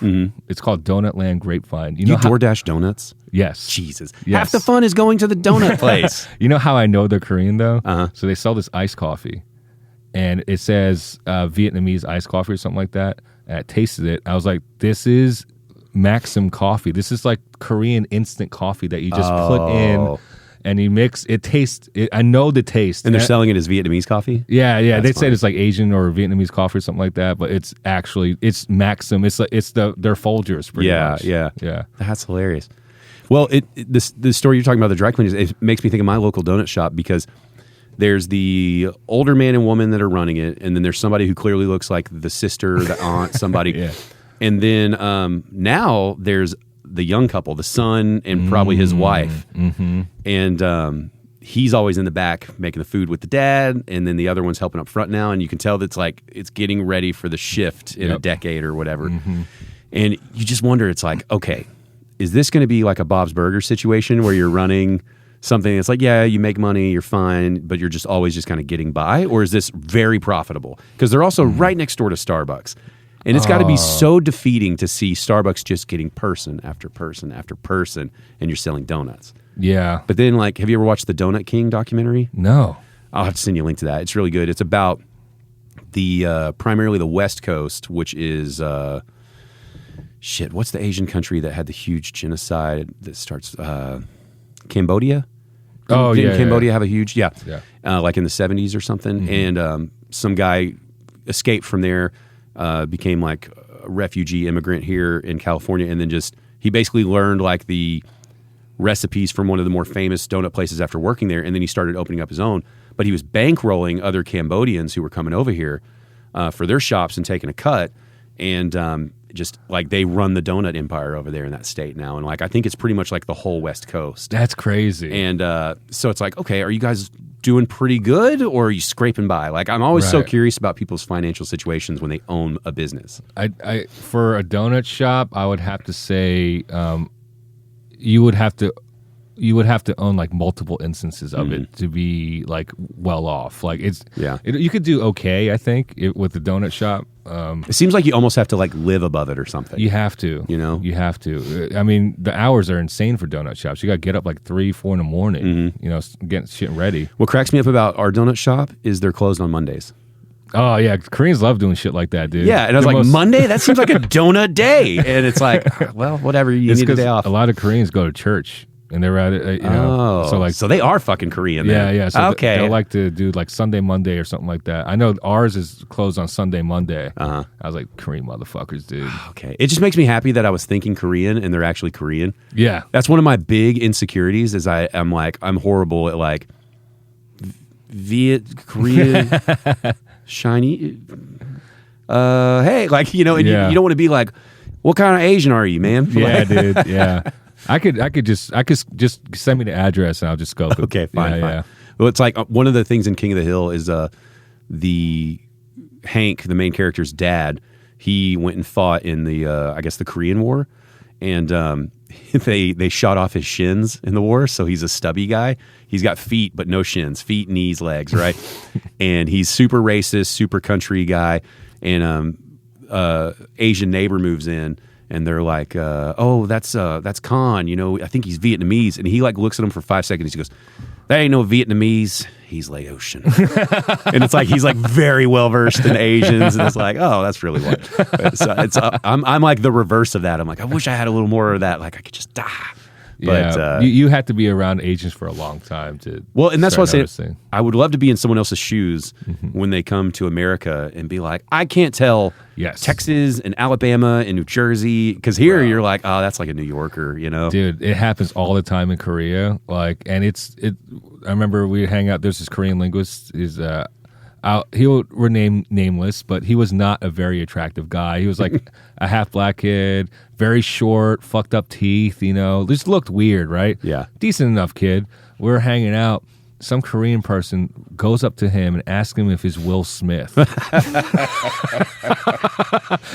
And it's like not even, it's like so not racist that it's racist. It makes me feel good though. That other people are also confused. Oh, dude, they can't tell. That's great. They cannot tell. Like, do you think that made that guy's day, or he was like, the fuck did you say to me? He told that story for years. Yeah. Yeah. He's like, I've been told I look like Will Smith. Yeah. That's incredible. That was probably the best compliment he's ever received. Man. Oh yeah, no, he was definitely Carlton, dude. Does your mom still run the store? No, my mom passed in 2013. Oh, sorry, man. Yeah. But she was running it all the way up? Yeah, pretty much to the end, yeah. Man, so when she passed, does like your dad just have to sell it, or how does that go down? Yeah, she actually ended up, when she got really sick the first time, she ended up selling it, and then they were just, just trying to get her better. She went to remission for a little while, but ultimately succumbed, yeah. Did they sell it just to have the time to focus on her? Like they couldn't run the business and do that? Yeah, she kind of wanted to like low-key retire. Like she worked like so goddamn hard. Like, did you ever think, like in those moments too when she was getting ready to sell it, did you ever think like, I'm going to take it over? Like keep it alive? No. Just didn't, no chance of doing that. Like the hours and like, you got to know my priorities at the time. I was in my early 20s. I just started playing Counter-Strike, the original one. And I was like 12 hours a day in the dry cleaner. Yeah. Like, when am I going to play Counter-Strike? When am I going to go drinking? Like, my priorities were like not there. I wasn't like, oh shit, yeah, I'm ready to take this over. So I'm thankful that the Air Force took me away. And you know what's weird? I grew up hyper Christian, hyper conservative in my view. I would not have guessed that. I voted for George Bush my first time. Yep. And then I entered the Air Force, but the military intelligence community is such a it's unlike the rest of the military. It's it's mostly guys like me or dudes that have bachelor's degrees that just didn't know or couldn't get a job. You know, just fairly educated. And you would think of military guys like, you know, fucking they got like eagles flying, machine guns and shit. But we're just like, you know, shooting the shit, talking about Lord of the Rings, you know what I mean? And I just met some of the coolest people, and it completely expanded my worldview. You would think that the military would do the opposite, where you just like become this regimented like cog in the war machine. But the military intelligence community, you meet such fascinating people and you have such fascinating experiences like all across everywhere. It just really makes you a more seasoned individual. So like I have to give everything that I've ever experienced to the Air Force. That's come good in my life. That's awesome. Yeah. Yeah, it's military is always really interesting because I feel like some people have that experience that you have, and then it turns how many people just tend to like straight up dicks. Yes. You know what I mean? Yeah. And you wonder, it's like, what is it about that? Like, did you come in, like, were you going to be a dick no matter what, and you just happened to go to the military? Yes. And then they just amplified they became it. powerful. You know? They became a sergeant, and they became an ultra dick or something. Yeah. And then you hear some people where it's like, you know, it's like, God, you were born for this, but like in a positive way. It's like, if you were the soldier kicking in a door, I would like it to be you, you know, like you seem like you'd make the good call. You know what I mean? Like, you're not going to shoot any kids, you know? Yeah. I was always that type of sergeant where I would bust balls, but like empathetically, like they knew I cared about them. And like all my subordinates, or like I taught for a little while, all my students as well, they'd be like, yo, like, I know you're not the best Air Force sergeant, but I will go to war with you in a second, you know? I mean, that's, you know, it's a big deal, right? Like, that's really what all of it's about is like, you know, even if you're not a sergeant, it's like the people you're there with, it's like, you got to know that you have that respect and trust, right? I mean, it's like anything, right? I mean, comedy, I couldn't relate it to comedy because it's very solo, but it's like I used to play in bands, and it's like, if you don't respect the people you're playing with, you have a really hard time just playing music with them even. You know what I mean? Because you're just, there's like a little, I don't know. It's like, it's got to click. Or like, I grew up playing basketball. And it's like, you got to have this like undoubtedly, like, I don't have to think if you're going to do the thing or not. Like, I know you'll do the thing. I know you put in the time. Yeah. But don't you hate it like when you play pickup and there's like some dude that's just Carmelo Anthony just ISOing himself, and it's like, dude, what the fuck are you doing? we're trying to play a game here. Yeah. Dude, fucking, but I think there are parallels. That's why I like comedy a lot. That's why I think I took to it immediately. There are parallels from the military to comedy because, like, especially the intelligence community, there's like very niche circles, not a lot of people in it. And then and once you meet someone that did it, you're like, holy shit, yeah, you're a linguist, or like a comp's like, oh my God, you do comedy too? Yeah, it's like this like weird camaraderie because like you do this weird thing that a lot of other people don't do. Yeah. So there's like little niches, like also extreme alcoholism. Those are pretty prevalent in both communities too. Yeah, it's also interesting. Like, we're post 9/11 people, right? So there was like a surge of military people. Yes. Right.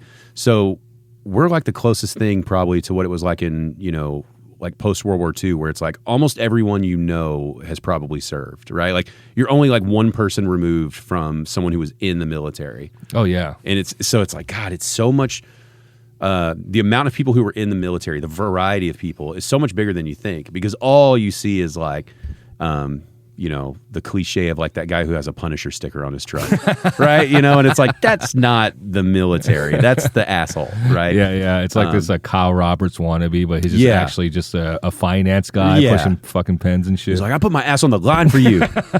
On the line. How much leave did you want again? Yeah.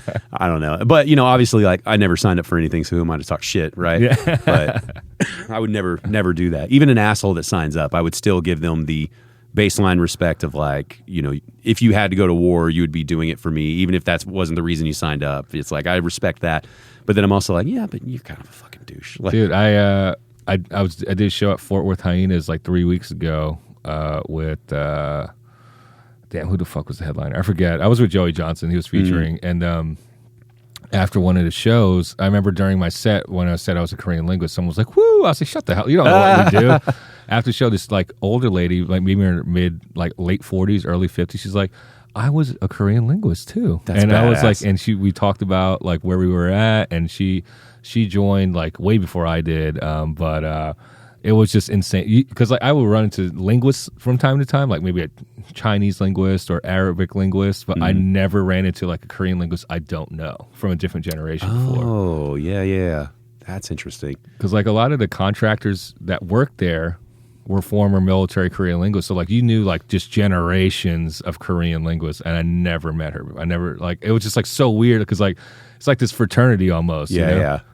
Does it blow your mind when you talk to someone like? Was there anything that was so different about the way they used to do it versus how you do it now, or is it all still pretty standard? Korean linguists? Yeah. Oh man. Like is she like, oh, in my day, what we did? You oh know? no, we didn't go into the dirty of it, but I know I don't know how much I can say. I'm trying to word this correctly, but basically, North Korea has modernized, so it's a lot harder to do that job. Oh, okay. I got you. It only took them 70 years, Travis, but they're doing it. And modernized is still very like that's a very loose. Yeah, they got Windows 95 machines just all land up together. It's crazy, man. I get fascinated looking at the pictures over there, but in the back of my mind, I'm always wondering. You know, it's like I judge this nation because my perception of it, right, of being this dictator who's horrible to his people, and he uses all this propaganda to keep them down, right? That's factual. But then you also wonder, like, how much of what I'm hearing is 100% factual and how much is my own country giving me propaganda to say how horrible that country is? You know, you never, and it's like you start to realize it's like, man, you are only getting what they want to give you no matter where you live. Yes. It's just, we obviously are much better here. Like America's definitely better than North Korea, no doubt about it. 100%. We do have our own propaganda. Yeah, that's what I'm saying. It's like, you know, so it's like when that Chinese balloon goes by, it's like, I'm not a huge conspiracy theorist, but it's like, well, they have these crazy satellites in space that can look at pretty much whatever they want, and they're they lead in tech in the world. You know, they're not behind. Why would they float a fucking balloon? It just seems so like, I'm not saying it's not real. Like that's not, I mean, a balloon clearly was there, but it's like, is the story that this is a Chinese spy balloon propaganda that I'm getting? There's different things that certain altitudes you can get that you can't get from space. And like, with that kind of stuff, I'm at the point where it's like, if you argued either way with any type of tact, I'm going to go, oh, that's a good point. You know, right? I'm not committing to either side. I'm just saying, I know that we have our own propaganda thing. So it's like, one of the big advantages of a weather balloon, though, or something that flies low like that, is it goes under the radar. So, like, if people didn't spot those, no one would have knew it was there. Doesn't that just seem crazy to just be like, all right, float it out? Yeah, like, that's one thing that North Korea does, by the way. Like everyone thinks like they are a backwards nation, right? But like, think about a country for 70 years. All they've been doing is training for one goal, and that's to kill South Koreans. And it's just like they're just like really hyped up. Like they have this mental. The military does at least, and you know they play these war games, and the war games are brutal and they're accurate. Like so, they have all these artillery placements, hidden ones that we don't know about even. And you see like this map of Seoul, right, which is like maybe like 60 clicks away from the DMZ, like kilometers, and then you'll see like a 15-minute time lapse, and all you see is red dots, and then these red dots, and then in 15 minutes, all of Seoul is red. Like it got already to shit. And what they're going to do in a real life scenario, they're going to send all this arty, obliterate Seoul within a matter of minutes, like within an hour, literally. And they have this fleet of AN-2 prop planes that can fly under the radar, so you don't know where the fuck they are. And they have hundreds, if not thousands of these. And they have one of the biggest special forces, if not the biggest special forces, ground soldiers in the world. And they're going to go in the prop planes, parachute down, and kill anyone left behind. It's brutal, dude. This is what their war games say that they're going to do. But do you believe that it could actually be done? Yes. Yes. There's like so air power can only do so much. Like we can't really stop the arty unless we know where it's at, and there's so much hidden artillery everywhere. like the plan might not go exactly to that effectiveness, but Seoul will be fucked up, and they will have AN2s and special forces on the grounds, like killing like just South Koreans. There will be like just millions dead in a day. So what would they want with South Korea though? So like that's the thing. It's like not even. Is it just pride? Like we should be one. Yeah. We shouldn't be a North and South. So both North and South think they should be unified, but they both think in different ways. So like, of course, South Korea is like, hey, can we just give you guys food? Yeah. I mean, make you, here's some computers and shit, Yeah. And North Korea is like, oh no, this is Joseon. It's like the name of the dynasty when they split. They still think it's like that way, and that the Kim dynasty should rule pretty much all of the Joseon or Korea. Yeah. It seems like that has to go, right?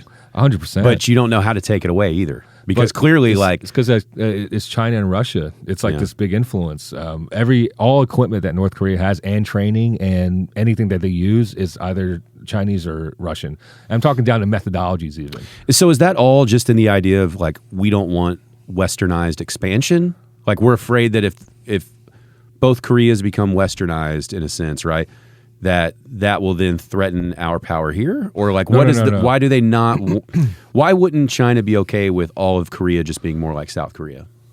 So they don't want because we don't have any bases that touches China, like from a country. So like it's hard to deploy ground troops to there because the closest one is in Korea. We have some kind of like satellites around, but there's no base that touches China. So it really all just comes down to we're all always buffer. afraid that we're going to be invaded. Yeah, it's a buffer. Yeah. So like, Isn't that crazy though? To like as modern as we are Yeah. in so many parts of the world, we're still worried that like USA might want to take more land, or like China might want to take more land, and like here we are, like Russia wants to take Ukraine, and China keeps fucking around with what's the little island? Oh fuck! I know, God, Taiwan. Oh yeah. Taiwan, right? And it's like we're really like it feels so antiquated, and you realize like we are not that far removed. Like World War II seems like that doesn't even exist to me, but it wasn't that long ago. Yeah. Right. And here we are. It's like we're still in modern Cold Wars, and like Bill Burr's got this great rant on one of his podcasts about like how he said it multiple times, but basically like he can't believe war is something that's still legal. Like when you think about it, like we will vote and accept like, okay, we're going to war. It's like, whoa, what? What do you mean we're going to war? And you forget how like, it's still just ingrained in you. Like when you watch Game of Thrones or something that's totally made up, you're like, that's ridiculous. Never do that. But it's like, no, we do it just in a more modern way right now.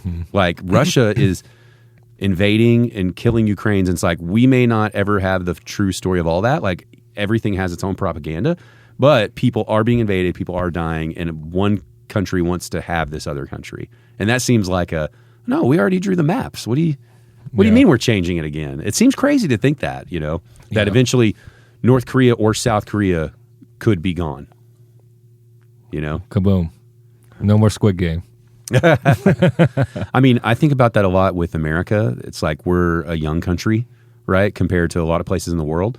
We have zero culture, Travis. Like it's like there's some there is some culture, but like it's not as steeped as other countries for sure. Right. Yeah. There's not deep roots yet. And I view us as like how old we are, as if we were like if our age was on the scale of a person, that we are like a teenager, right? And then China and these other places, they're like the 50-year-old, right? Like that's, when you're a teenager, it's like, we have all the answers. We know we got a head full of steam. We're like, boom, boom, look at all this. I'm playing sports. I'm getting, I'm fucking people. Everything's great in life. And China's over there like, no, we've done that.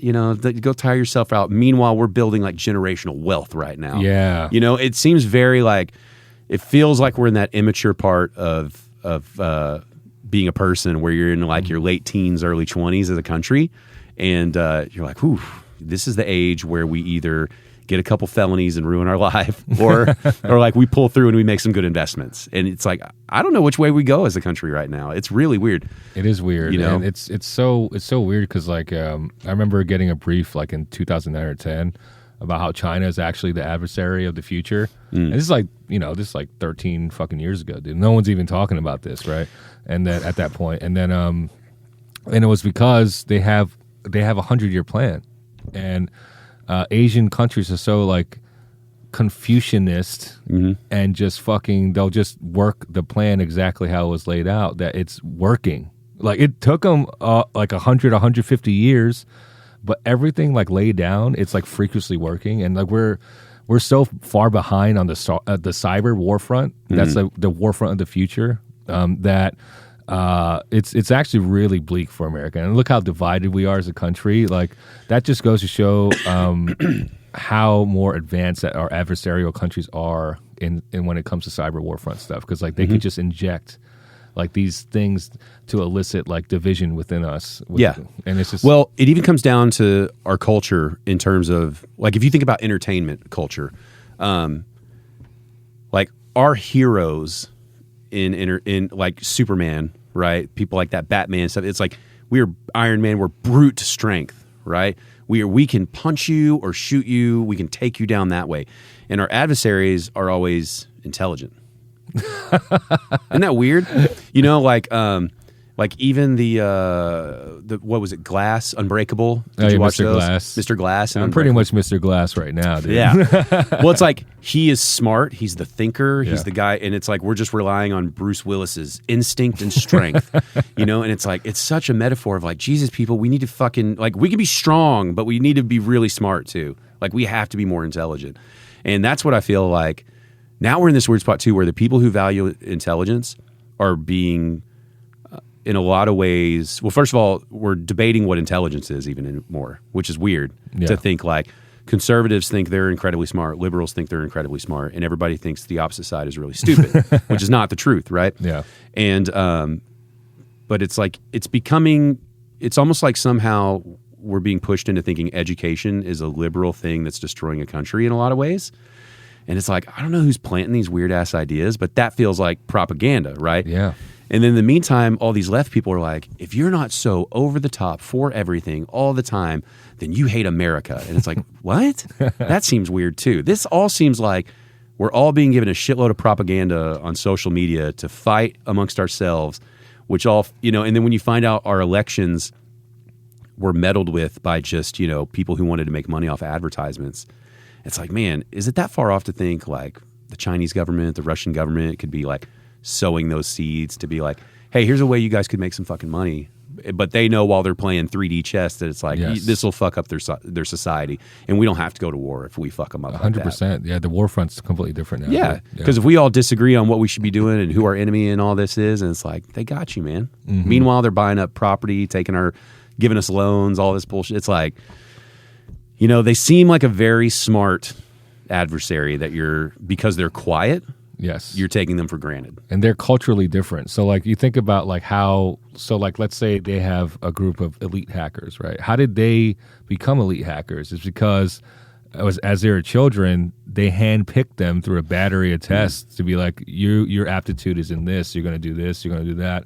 And they have elite versions of that throughout everything. And how do we get elite hackers? It's like some dude that's anti-government, and it's actually notoriously hard to recruit our best cybersecurity guys because they have such an anti-government stance. They pretty much have to give them like MBA contracts and shit to just assign them, and even then it's like, are you really going to get 100% from this guy who believes that everything he's doing is wrong now?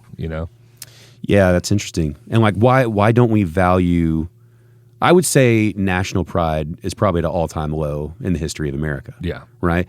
Most sides are like, I'm a patriot, but at the same time, they're like, the whole system's bullshit. It's right? almost ironic now to say America, Yeah. America. Yeah. I mean, one of my relatives was, they were like, yeah, you know how like if you see an American flag on somebody's front porch now, you think like they're probably a racist. Right?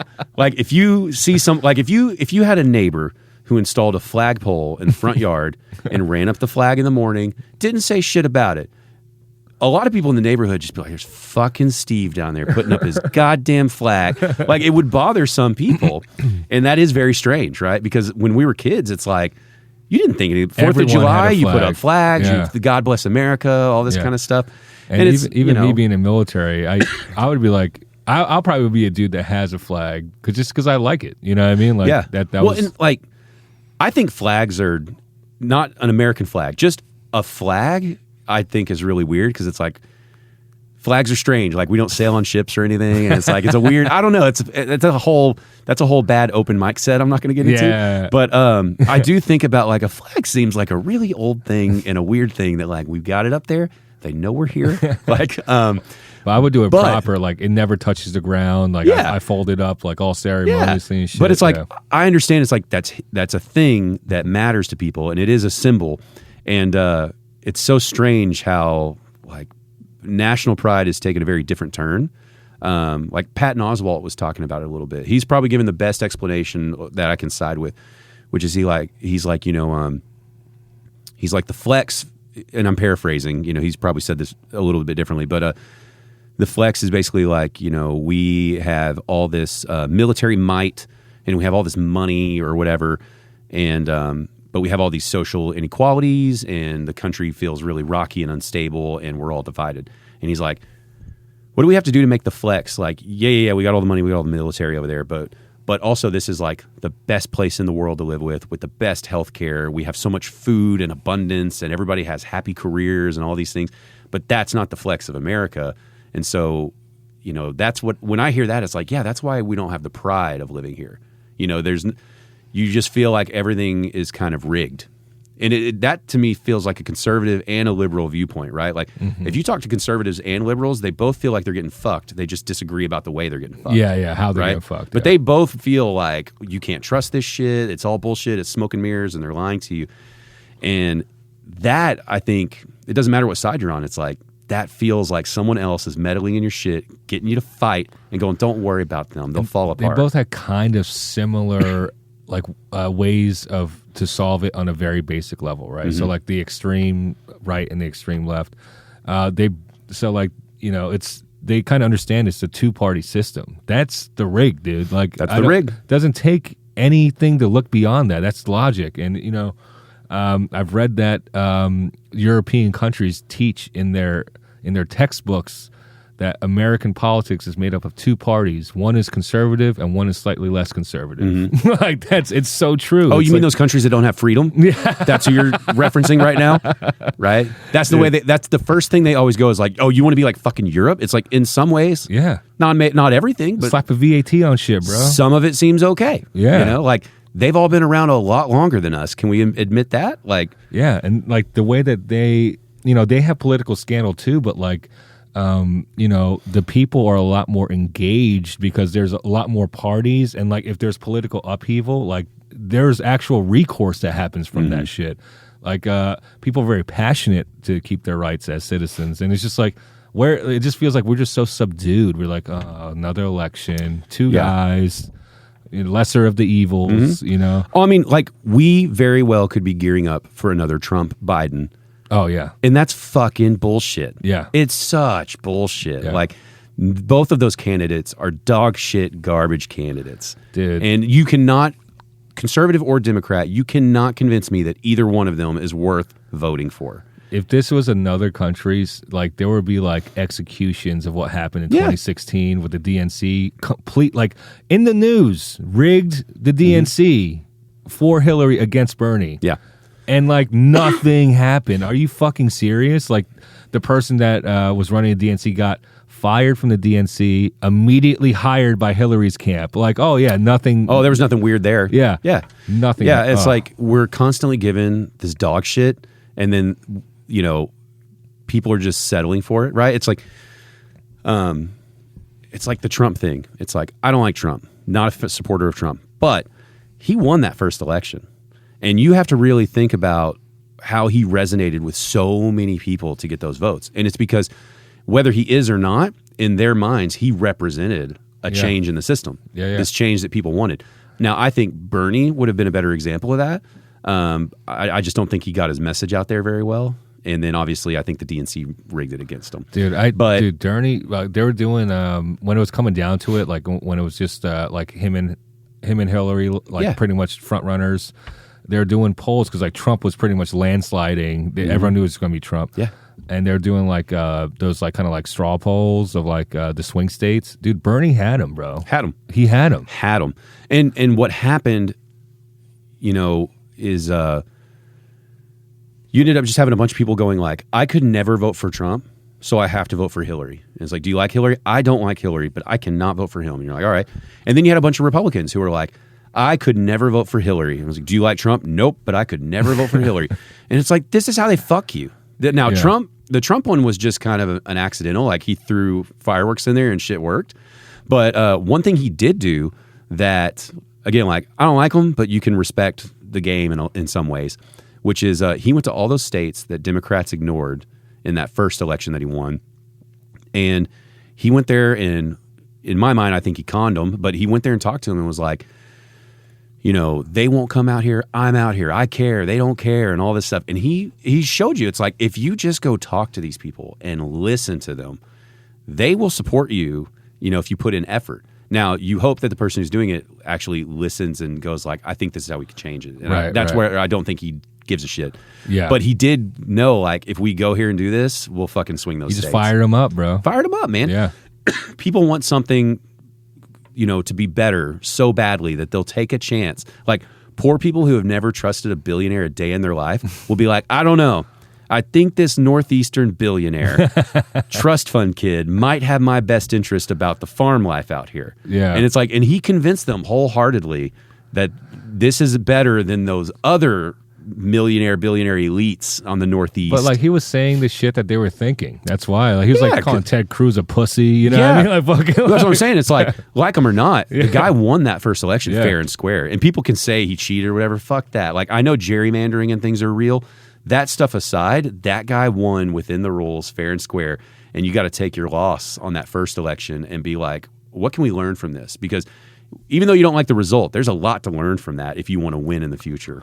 Yeah, dude. And I hated how like kind of like progressives kind of make fun of, ironically, like, oh, but her emails. It's like, dude, I worked in the intelligence community. What she did was treasonous, like, on so many levels. It was like, dude, if any other person that was like a E5 or even like a fucking colonel or some shit had a private server of like classified sensitive information, they would be fucking executed, like almost on the spot, dude. And that's what we have to change is fuck this team bullshit. You can have your teams, but breaking the law needs to be breaking the law. Dude, what she did was like, it goes beyond, like, that's like, it's not Edward Snowden level, but like it was pretty fucking damning, dude. Like, everyone in the intelligence community was like, are you fucking serious? But like, everyone kind of played it off like, oh yeah, there's just some email. Because like, they send memes to their friends, but you don't know what the fuck, dude. These are governmental fucking. Well,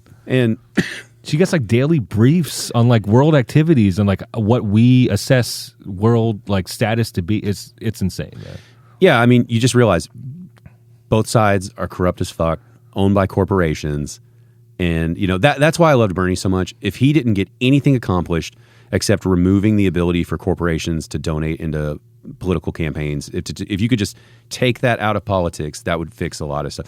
Mm-hmm. And I tell people all the time, it's like, I lean far liberal, but if a conservative came out right now who was like, my only goal is to institute term limits. He's like, that I'm going to spend 4 years to get term limits in. I'd be like, all right, let's go, man. If you can form a sentence, you're not racist, you're not grabbing them by the pussy, and you put some term limits in, I'm in. I'm on it. I'm also hyper liberal too, but like what I found is I don't like hanging out with liberals. They're just not my crowd. I'd rather hang out with like salt of the earth, like fucking coal miners, you know? I just feel like they're more genuine people at times. But so fucking what the fuck were you saying? There was a point to this. Oh, I was just talking about how both sides are fucking you. Yeah. Like, man, I totally forgot. Well, what I will say to add, until that comes back to you about hanging out with conservatives, it's like when I was young in that small town, you know, I had a real rebellious nature against those people. It's like, fuck these people. They're stupid. They don't know what the fuck they're talking about. They're closed-minded, ignorant people. And it's like, you know, some of that's probably true, but there's the same type of closed-minded ignorance on the well-educated left side as well, right? And you start to realize it's like having careers and jobs that make you be around a lot of people that have a lot of different political views, in the end, you realize it's like, look, everyone's number one goal is to have a comfortable, safe life, right? And it's like comfortable and safe. And the comfortable part is I just want to have food, take some vacations, and have a happy life. And the safe part is I don't want to feel like I'm ever being attacked. Like I'm worried my door or something could be kicked in and somebody could kill me or those things, right? Mm-hmm. And those are like base level fears from back when you're like in tribes and stuff. And you realize it's like a conservative and a liberal want the same thing, man. They just want to have a happy life without anybody messing it up.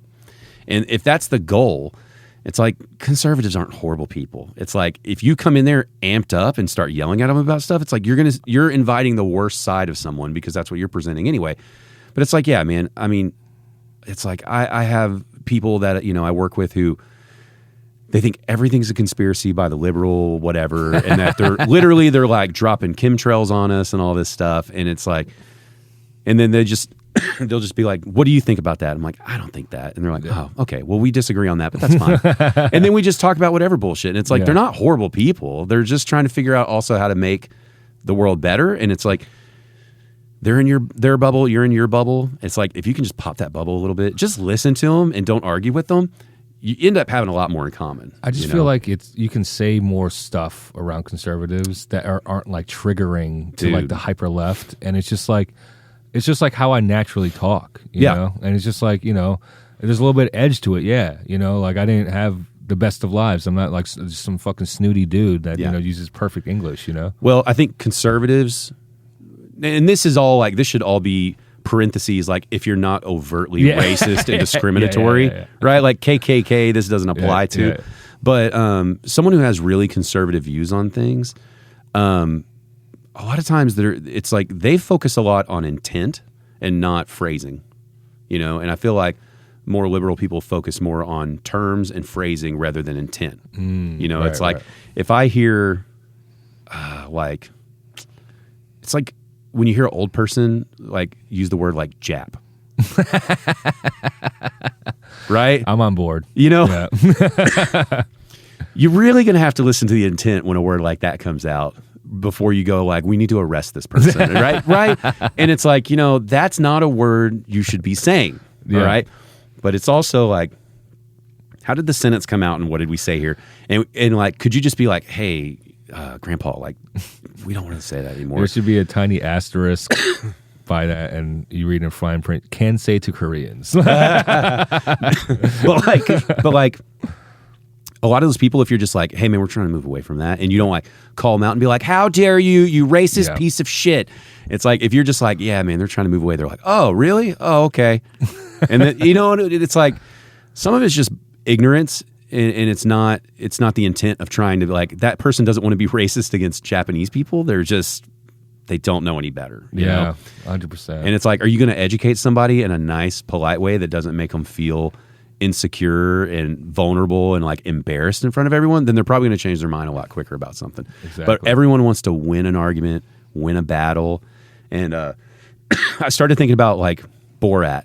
Like that can never come out today, dude. Like no, but I was thinking a lot about the people who look like fools in there that are. I haven't watched it in a while, so I'd have to brush up. But any of those movies where somebody looks really silly, like when they're in a shop and they're saying stuff like, I don't even want to repeat some of the shit he said, but you know what I mean, like he was interviewing a women's rights group or something, and he's clearly just trying to get them amped, and he's like, come on, baby, smile, like stuff like that. Yeah.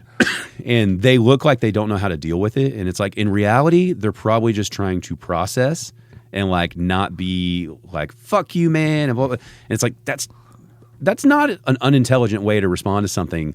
It's like, I've heard some people say some wild shit around me, and you're just like, well, and you just kind of hem and haw on it because you're like, I don't want to make this person feel like a moron, but I also don't want them to think like I'm laughing really hard at this and supporting something. And then they get the message like, oh, okay, these jokes probably aren't going to fly here, right? Right. And it's like, it's a nicer way, and then you're just like, well, should we get a drink or something? Like, I remember the thing, the progressive thing. So like, because we were talking about Snowden, right? So, yeah. And it's almost kind of like really relates to like what we were just talking about, because like his intent was good, but how he executed it was actually like so far damaging. Like I only know this because I was part of the IC and a lot of my friends still work there. But basically what he did was instead of like proving, certain data sets by just giving them limited access to maybe a couple of data sets, he gave the reporters all the raw data he had. And these are reporters. They don't know what the fuck to do with it. So they just all became available. Pretty much all of our adversarial countries got a hold of these almost immediately. Wow. So what happened was, the NSA at this point, we're talking like what? I don't know, ballpark, 100,000 people work for NSA, military and civilian, making new systems, supporting these systems that have been made for the last 60 years. That all had to change overnight. So what Edward Snowden did fucked us so hard that they had to rewrite all the systems. Everything, every program, everything that they did ever was rewritten. And you just think about the sheer man hours that went into that. So everyone in the IC, no matter how liberal you are, fucking hates Edward Snowden because he personally made the entire organization's lives hell for like 2 years, just like double overtimes for the next 2 years. Thanks, Edward Snowden. Thank you. Yeah, he's excuse me, he's a unique one, right? Like, yeah. It's he's got his citizenship now, right? In Russia, you could leave that fucking room or some shit. I don't know. I don't keep up with him. That's wild. Yeah. I need to check it out. He's one of those too. You don't know. It's like in 100 years, is he going to be considered like an American hero or a guy who fucked it all up? You don't know, right? Because it's all still playing out. Look at like where it is now. We're at such a dismal point, and it's almost in the wake of what happened. Yeah. Well, and the devil's advocate argument would be like, if they had never been doing that, it never would have been exposed, right? And that's, but it.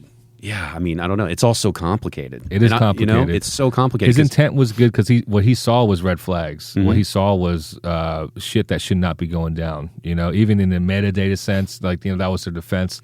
It's just raw metadata. We can't do anything unless it's analyzed or processed and then analyzed, right? Which is a fair point, but also you're collecting it. Like that should not even be collected to begin with. Yeah. I don't know. I'm not going to go down the rabbit hole of like military industrial complex and all this stuff. Yeah. Because I don't have anything to drink right now. But it's why I got out, dude. I just couldn't vibe with like even though Korean linguists are not really like part of anything crazy. Yeah. It's still like I'm still part of that fucking team, I've always felt if we broke out into like a World War II type situation again, where I felt like, holy shit, the world, you could say like, we've got to help this section of people. It's out of control, then I could see being like, it's my American duty, But it's like when I was, at the age where I could enlist, it's all post 9/11 stuff. And it's like, we're invading which country? Yeah. And which country attacked us? Right. And which people have the contracts with the weapons? And it's like, you start doing all this stuff and you're like, I don't know. This seems like I'm just going to go die. Bro, 9/11 made me deep dive into conspiracies. Even while I was in, I was just like deep diving, bro. Dude, I will admit to anyone who wants to tease me that I was definitely at one point fully on board with the 9/11 was an inside job stuff. I don't know how I feel about this stuff now because I just realize how easy it is to like trick you and I think flat earthers are stupid, but am I going to believe 9/11 was I don't know. But you definitely think of like there have been these false flag things in the past. I'm not saying that's what 9/11 was, but you're just like, well, I mean, they will do it to get into a conflict. And part of me feels like, like Gulf of Tonkin. Yeah. And part of me feels like that's why Russia-Ukraine stuff is allowed to happen, is because we always need a little conflict to like sell some weapons and make some money. You know what I mean? Yeah. I don't know if that's true. That's just that's my conspiracy side is like, yeah, it's a great way to sell weapons, funnel money, and do all this. And in the meanwhile, people are getting murdered and horrible things are happening, Yeah. And that's usually my conspiracy theory is I don't think people are out in our country to like destroy America and destroy democracy. I don't think anyone cares about your abortion rights. I don't think anyone cares about if you want to be trans or not, or if you want to farm. I think all they care about is how can we make money off this system. 100%. That's all I think. Yeah. I think most of the really horrible stuff that agitates people is put in motion so that we can make money off this other thing and you won't think about it. That's it. I think that's why we've been fighting about abortion for like 50, 60 years now or whatever. It's like, Jesus, we can't all find a middle, like we will never please everyone on abortion. So what's the middle ground, guys? We can never have like a drive-through abortion clinic and we can never ban it completely. All right. It's just not logical. What if you get like a Sonic slush and an abortion? That's what I'm saying. It's like realistically, as someone who is pro-choice, that will never happen. Someone on roller skates with a hanger comes out, just like, hey, here's your slushie. Pop. So it's like, let's be realistic. It's like, there's got to be a thing of like, okay, y'all aren't going to be 100% happy with this, and y'all aren't either, but here's what we came up with, and we think it's fair. And then like, yeah, there's always going to be your extremes that don't work in this model, but we're trying to be as fair as we can, and then we'll address those as they come up. And but I think abortion is just a great thing to like. And I even think like your governors and stuff who run on these platforms who are like, I'm going to make the southern border of Texas a plasma wall that no one can go through. Like they aren't even in on the higher levels of like how you can make money, right? They're just trying to make their own money. They're just like, if I'm fucking governor, I have this little bit of power and I have this money, and they have their own narcissistic shit that they're dealing with. It's these corporations, these military contracts with these billions and billions and billions of dollars of influence. They're like, oh, so if that conflict goes on for 10 years and we move this much over each year, we can make how much? Oh, dude. Fantastic. It's like, if you even try to delve into that, like, pharmaceuticals are pretty much famously corrupt. There's no checks or balances. But imagine that on just an exponential scale. You're like one of the only providers, these corporations are only providers of these like fucking devices and, weapons, and you could just set your fucking price, dude. Well, I was going to say, that's what really started opening my eyes to it was 9/11 and like no bid contracts and all these things. And you're like, what? Mm-hmm. They just told them they don't care what the cost is? Yeah. That's nuts, man. And that's our money? Yeah. Like, and I don't care that you're taking the money, but it's like, I need to know that it's being spent well. Yeah. Like, again, Also, what happened to Building 7? That is the question. It was left out of the first commission report, dude. Don't get me going down that rabbit hole again.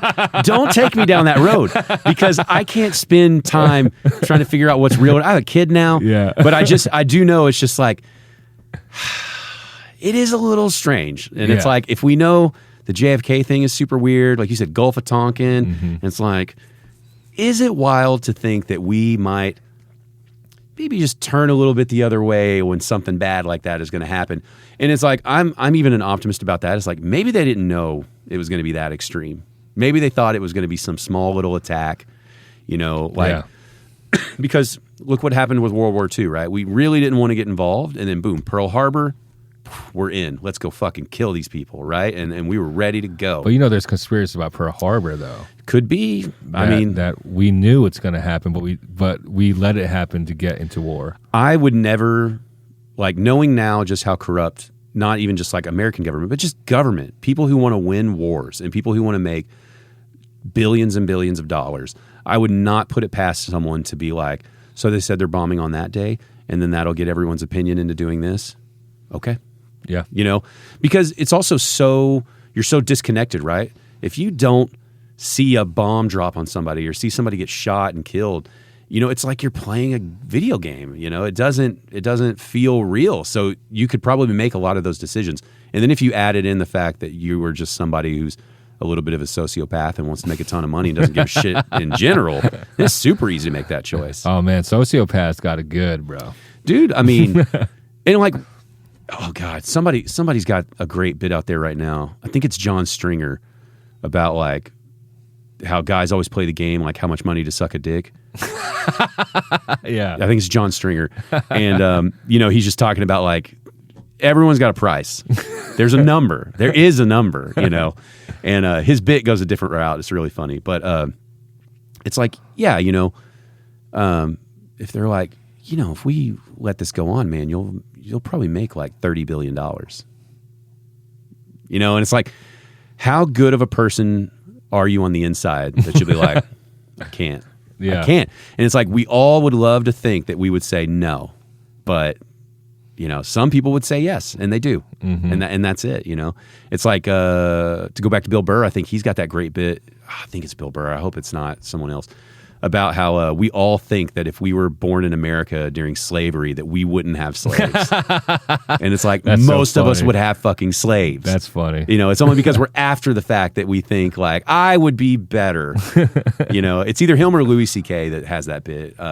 But, you know, you wonder, it's like that money corrupts, that power corrupts. And then all of a sudden you're sitting on your yacht being like, fuck it, bomb Taiwan, do it, you know? Like, they have just, you know, they've been on that high horse for a while or something. Like that will go.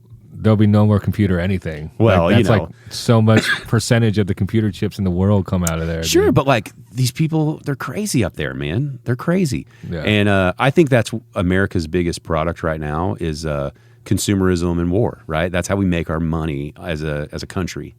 And so, I don't know. That's my jaded conspiracy theorist. You know, I'm getting older and everything's turned into shit. Get off my lawn. But, you know, I don't know. It's so... Dude, the rate of inflation is crazy.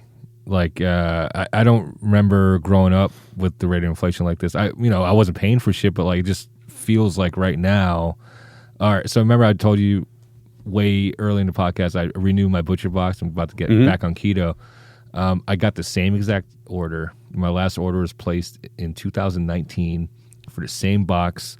Was $270. It is $309 now. I'm just like, what? It's a big jump. That's a big fucking And it's going to go up more. It is. We're not done yet. Yeah. Yeah, it's, I mean, just little things like we have hit a new stage where like, you know, people are going to be talking about like, whoa, their house was only $350,000. You know, the way we used to talk about people like, wow, they bought a house for $40,000 back then. Yeah. People are like, the fact that we're going to be looking at $350,000, $400,000 homes is like, oh yeah, that's about right. And it's like, damn, you used to hear like, they bought what? That's a nice home. And I know like you're from the Northeast, so it's like that probably was the pricing. But it's like, you know, Texas, I mean, you know, when I was a kid, it's like you bought a house for like 120, 130 grand. You know, and now all of a sudden it's like you're buying what? That's like it's like $500,000 easy. Like, yeah, it's like decent. that's probably like a 1-bedroom condo somewhere. Yeah, yeah, you know? yeah, and not a great neighborhood right now either. Yeah, like in Dallas, I don't think you could buy a 1-bedroom condo for less than $150,000. I just don't think you could.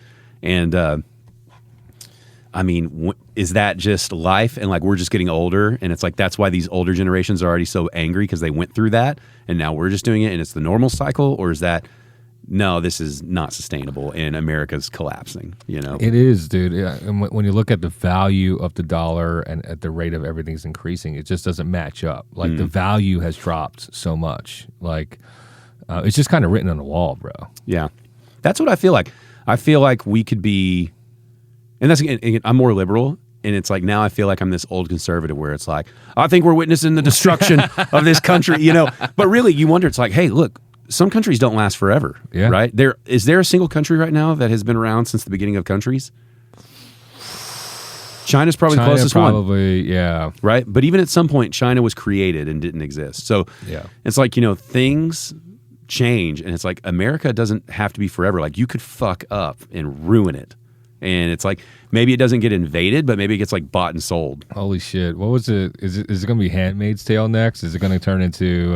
I think we're going more idiocracy. Idiocracy? Yeah. Oh, yeah. I could see that. I could see us somehow becoming like I could see us being a new generation of slaves in the sense that like you wouldn't actually be like owned and whipped, but you would be owned like financially, like the way a bank owns your car note. Oh yeah, I mean like that's happening now. That's what I'm saying. Well, I could see us as an entire country, like Americans could become enslaved because you fucked it up so bad that like we had to sell it all off to everything else, and it's like, yeah, no, we got to work in the data center.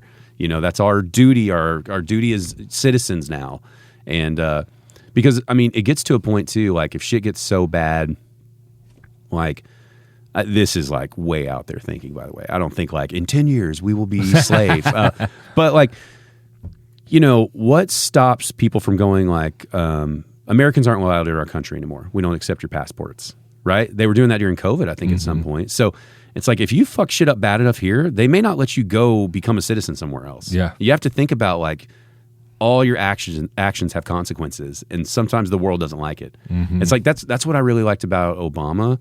Was at least the rest of the world was like, okay, we're kind of on board with you guys for a moment. Let's see what we can work out here. Yeah. And that's what I really disliked about Trump is it just felt like everyone was like, oh, come on, you guys. You just got your shit together. Yeah, it's pulling out like the fucking the Paris Accord and all sorts of other shit. Yeah. Like other alliances. Do you know who Jeremy Clarkson is from like Top Gear and those shows? Oh, yeah. I love that guy. I think he's fantastic. And he started a new series called Clarkson's Farm and is really, really good. He's got a farm, he's wealthy.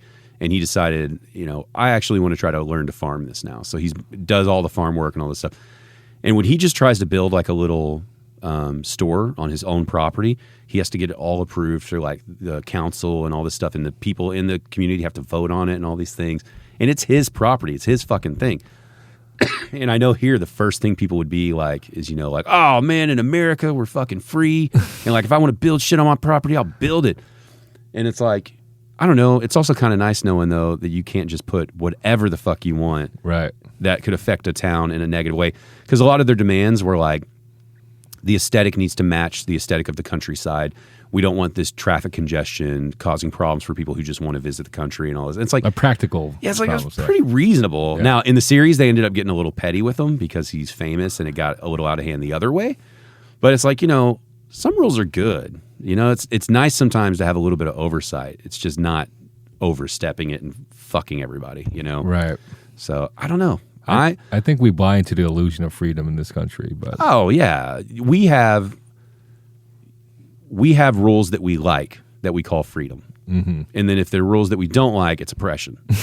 And I'm okay with that system. Like I think you need rules because true freedom, like no safety net, it's anarchy. Swimming alone at sea with the big fishes. You don't want that, because that means I could just kick open the door and if I can overpower you, I own your things. So it's like, no, we like rules. Rules are fine, just the correct rules. And those rules change over time and they adjust, and that's fine. But I don't know, man. I am excited to see where it all goes because I just have no idea where it's going. Yeah. It's like we're just along for the ride, and it's like no matter what, you just got to live your life and just, if you just do the best you can on a small level, that's all you can do anyway.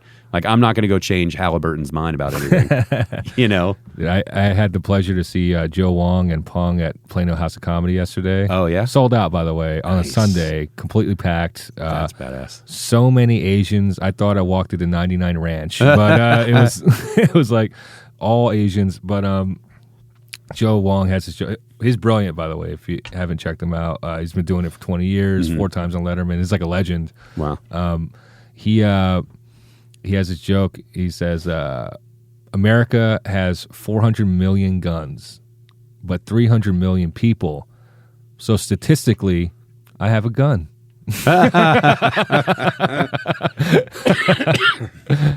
Dude, his jokes are so fucking good, dude. And I mean, to bring it back to comedy, it's like, that's what's great about it. It's that ability, that perception that a comic has to show you something that's a serious topic, but in a really silly, just like, oh, yeah. And I don't know. That's part of what excites me about, the Austin Rogan movement. And I know a lot of people are like, he's just going against woke culture. And it's like, I've never got that vibe from him. Like, if you actually listen to his podcast a lot and listen to him, it's, in my opinion, he's not that way. But I do think there's a big amount of like lightening up that we could all do, right? Like both sides could just like lighten it up, learn how to give each other a little shot and take a shot. Like you were saying, the Army, Air Force rivalries. It's like, just look, you're on the same team. You can give each other a little shit. Yeah. At the end of the day, nobody wants to go to war and die. It's like, that's fine. So I don't know, man. I'm excited where it's going. I think we're stepping into a brand new age of comedy in Texas. Austin, Dallas, Houston, all of it, where it's about to be really good. Oh yeah, dude. Really good. It's going to be exciting. It is going to be exciting. What do you think is going to be kind of the biggest stuff that you would like to accomplish in like 2023? In 2023? Yeah, like when you look back at this year, you're like, oh, okay, I did these things. I would like to feel strong about feature-length spots. Okay. Like I've done feature-length spots, but it's been spotty at best. Like maybe I do a little crowd work. Maybe my material, I need to work here or there. But I would like to do like a 25 to 30 solid, just good material, just boom, boom, boom, and then eventually work my way up to feature. But I would also like to start a podcast in the meantime. Can I run my idea by Yeah, let me hear it. All right. I had this idea for like 10 years now. I just haven't done it. I'm a big paranormal investigation fan. Oh, we talked about this a little bit. Yeah. Remind me though. So like I love like ghost hunting shows. Yeah. Always loved them. And I want to do one with comics where we actually go ghost hunting and we go to places and we do the whole thing legit. Like we ask the questions, we do the research, but we write jokes about it. And then when we do the hunt, we tell the jokes and try to elicit EVP response from the ghosts, like in isolated black rooms. Oh my God! So It's you're like- trying to get laughs from a ghost. Or just some sort of reaction. It's like an open mic for the dead. Yeah. Right? And then I want to call it paranormal activity. I would listen to it. I don't know if it would be good, but I would listen to it, and I would give you a chance. I would 100% give you a chance on it. I think nowadays they have to have like a weekly podcast, maybe a once a month ghost hunt, like actual video stuff. Yeah. And like, and then like it'll be like we do everything around the ghost hunts pretty much. Do you have a comic that you would do it with, or would it be random comics? Like I want like a co-host that's a skeptic because I'm a total believer. I had some shit happen to me before. Okay. So I would definitely want like a comic who's a skeptic that like I have good chemistry with, and then we'll have like guest comics like at different levels, headliners, working comics. Well, how many paranormal sites do you think you could actually get to go to do that? Oh, there's a ton in Texas. Yeah. There's a lot. You just have to like look. There's even some in the Metroplex like that are famous. But your crux of this is like you might end up having to go the ghost hunters route, which is they put a bunch of fake bullshit in there all the time. Oh, right? yeah. You don't want to be the guys who are like, did you hear that? Did you hear that? Did it pick up on the mic? I don't think you got it on the mic, but I heard. I think so I don't want to put any of that bullshit in it. Like it might have to just to garner. No, don't do views, any of that. I think like, if you make it just the right amount of awkward, if nothing does happen, then that's funny. And then we could like maybe have like like a microphone feed into like the room, like on speakers or something. Just roast a guy, just like have fun with it. Just comics cutting it up. I think it kind of takes the gravity out of ghost hunting shows and kind of lightens it up. I like the idea of like you're almost making jokes about the paranormal thing to the paranormal thing, like you're roasting it. That to me sounds hilarious. Yeah, because if you were going to get a response, that would be it. and then on the other end of that, it's like if there were something there that was responding, and you guys started feeling something because you're roasting a demon. Oh my God! It's God. like woo. Well, have fun with your haunting. Because I'm a believer, and it depends on what year you talk to me, whether I believe or not. Yeah, because most of the time I'm very like I love astronomy; it's a big hobby of mine, and so I'm very much like there's a scientific explanation. But then the next year I'm like, well, science also says that there's all these dimensions that we can't access, and maybe you know what I mean. Like I go back and forth, and it's like I don't know, man. You could argue it to me. Like if I'm having a beer and you're passionate about it, you're probably going to win me over until the next guy who's passionate about it wins me over with his argument. I actually had a couple things happen to me when I was completely sober. Okay, and I was just like, yo, this is insane. And I've always kind of been into it, and I was like, I kind of want to see something, but like it was nuts. It was actually nuts. Maybe. I don't know. I might be able to get, if you do it, I might be able to get my mom to let you to come to her house. Is it like active? I don't know. I mean, so the way we moved into this home was, so my parents, when they divorced, we had a rental property across the street. We never had money, but we had a rental property. I don't know what was up with this, but it was right across the street from us. So my dad moved across the street. So we lived across the street from each other as a divorced family for a little while, which was strange. And then I can't remember if it was right when she remarried or shortly before she remarried. But she bought a different house, and it was on like 5 acres of land in this small town. And like, we didn't make a lot of money. So it was kind of like, how did you get this, And she told us after we moved in, which was the day before my freshman year in high school, first day of high school, we moved in, and she tells me that we got a deal on it because the previous owner committed suicide in it, and he blew his head off with a gun. Pretty sure it was a shotgun, but like she just told you straight up. Yeah. Well, brutal. We found out anyway because like the master bedroom where he killed himself in, it's like there's a section of the subfloor that was cut out. There's like 2 layers of subfloor, like plywood, and the top layer was cut out in an area, and then there was a part of the ceiling that was out because that's where he killed himself. And he was a Polish guy who didn't have a lot of family here, not a lot of friends, so he was there for a minute. He laid there for a while after the suicide, which is probably part of the reason he committed suicide, is he's lonely. Yeah. And they had to like cut out the carpet and stuff. I mean, literally, it was like all these dead flies and stuff were in the house because they were there when his body was a little bit decomposing, I guess, you know? And she's the type of person, I don't know if she believes in that stuff or not, but she's not fazed by it. Like, the house had his stuff in it still, some of it, not all of it. She's literally like wearing one of his jackets that was in the closet. She's like, he's not wearing it, you know? And so then part of me is like, because I knew that information, did the house freak me out and I was in my own head? Oh, okay. You know? But it's like, you swear there's just things going on in there. That did you have people come over and say they experienced some things? Well, but I was also like a teenager, so you wanted it to be like, somebody died in here and it's haunted, you know, like, right. So it's like, did I put that in their head? Right. You know what I mean? But I always felt, you just always felt eerie in that home. And it was one of those homes where, like, the way it was laid out, when you come in the front door, you're in the living room. And then if you keep walking straight, the living room's next to the kitchen. Between the living room and kitchen, there's one hallway that goes down the house, and then the rooms are off that hall. So when you're going down the hallway from the kitchen and living room, you're looking down to a back door, and there's like a window where you see like moonlight and stuff through. And it's just the perfect little, like, something's going to jump out of this room at you kind of hallway. And so you just always, I mean, I do remember a few times where I'm in there and I just felt like, it's so weird in here, I'm just going to go outside, you know, and I would just go play outside instead, you know, like shoot basketball or something. And, but it's like, are you just getting in your own head? But I'll talk to her and you can come roast a guy who killed himself in his home. That'd be dope. I don't know, maybe she'd be down for it. That gives me an idea. Like, one of my best friends growing up, his house growing up was very active. And the funny thing about in what way? Like paranormal way. Like, so him and his sister would always tell, you know, his mom and dad what would happen. They're like, oh, we don't hear any of that shit or see any of that shit. But basically, he would see like shadow people. He had like a really messy room. He had like all these papers on the floor. He would like literally hear footsteps over the paper and shit. They would hear noises. He would sometimes see glowing eyes and shit.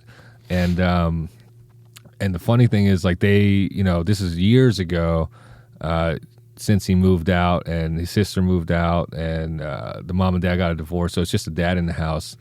And now the dad's like, yeah, the place is haunted, turns out. I'm just here all the fucking time by myself now, and this shit is fucking crazy. What do you think that type of stuff is, though?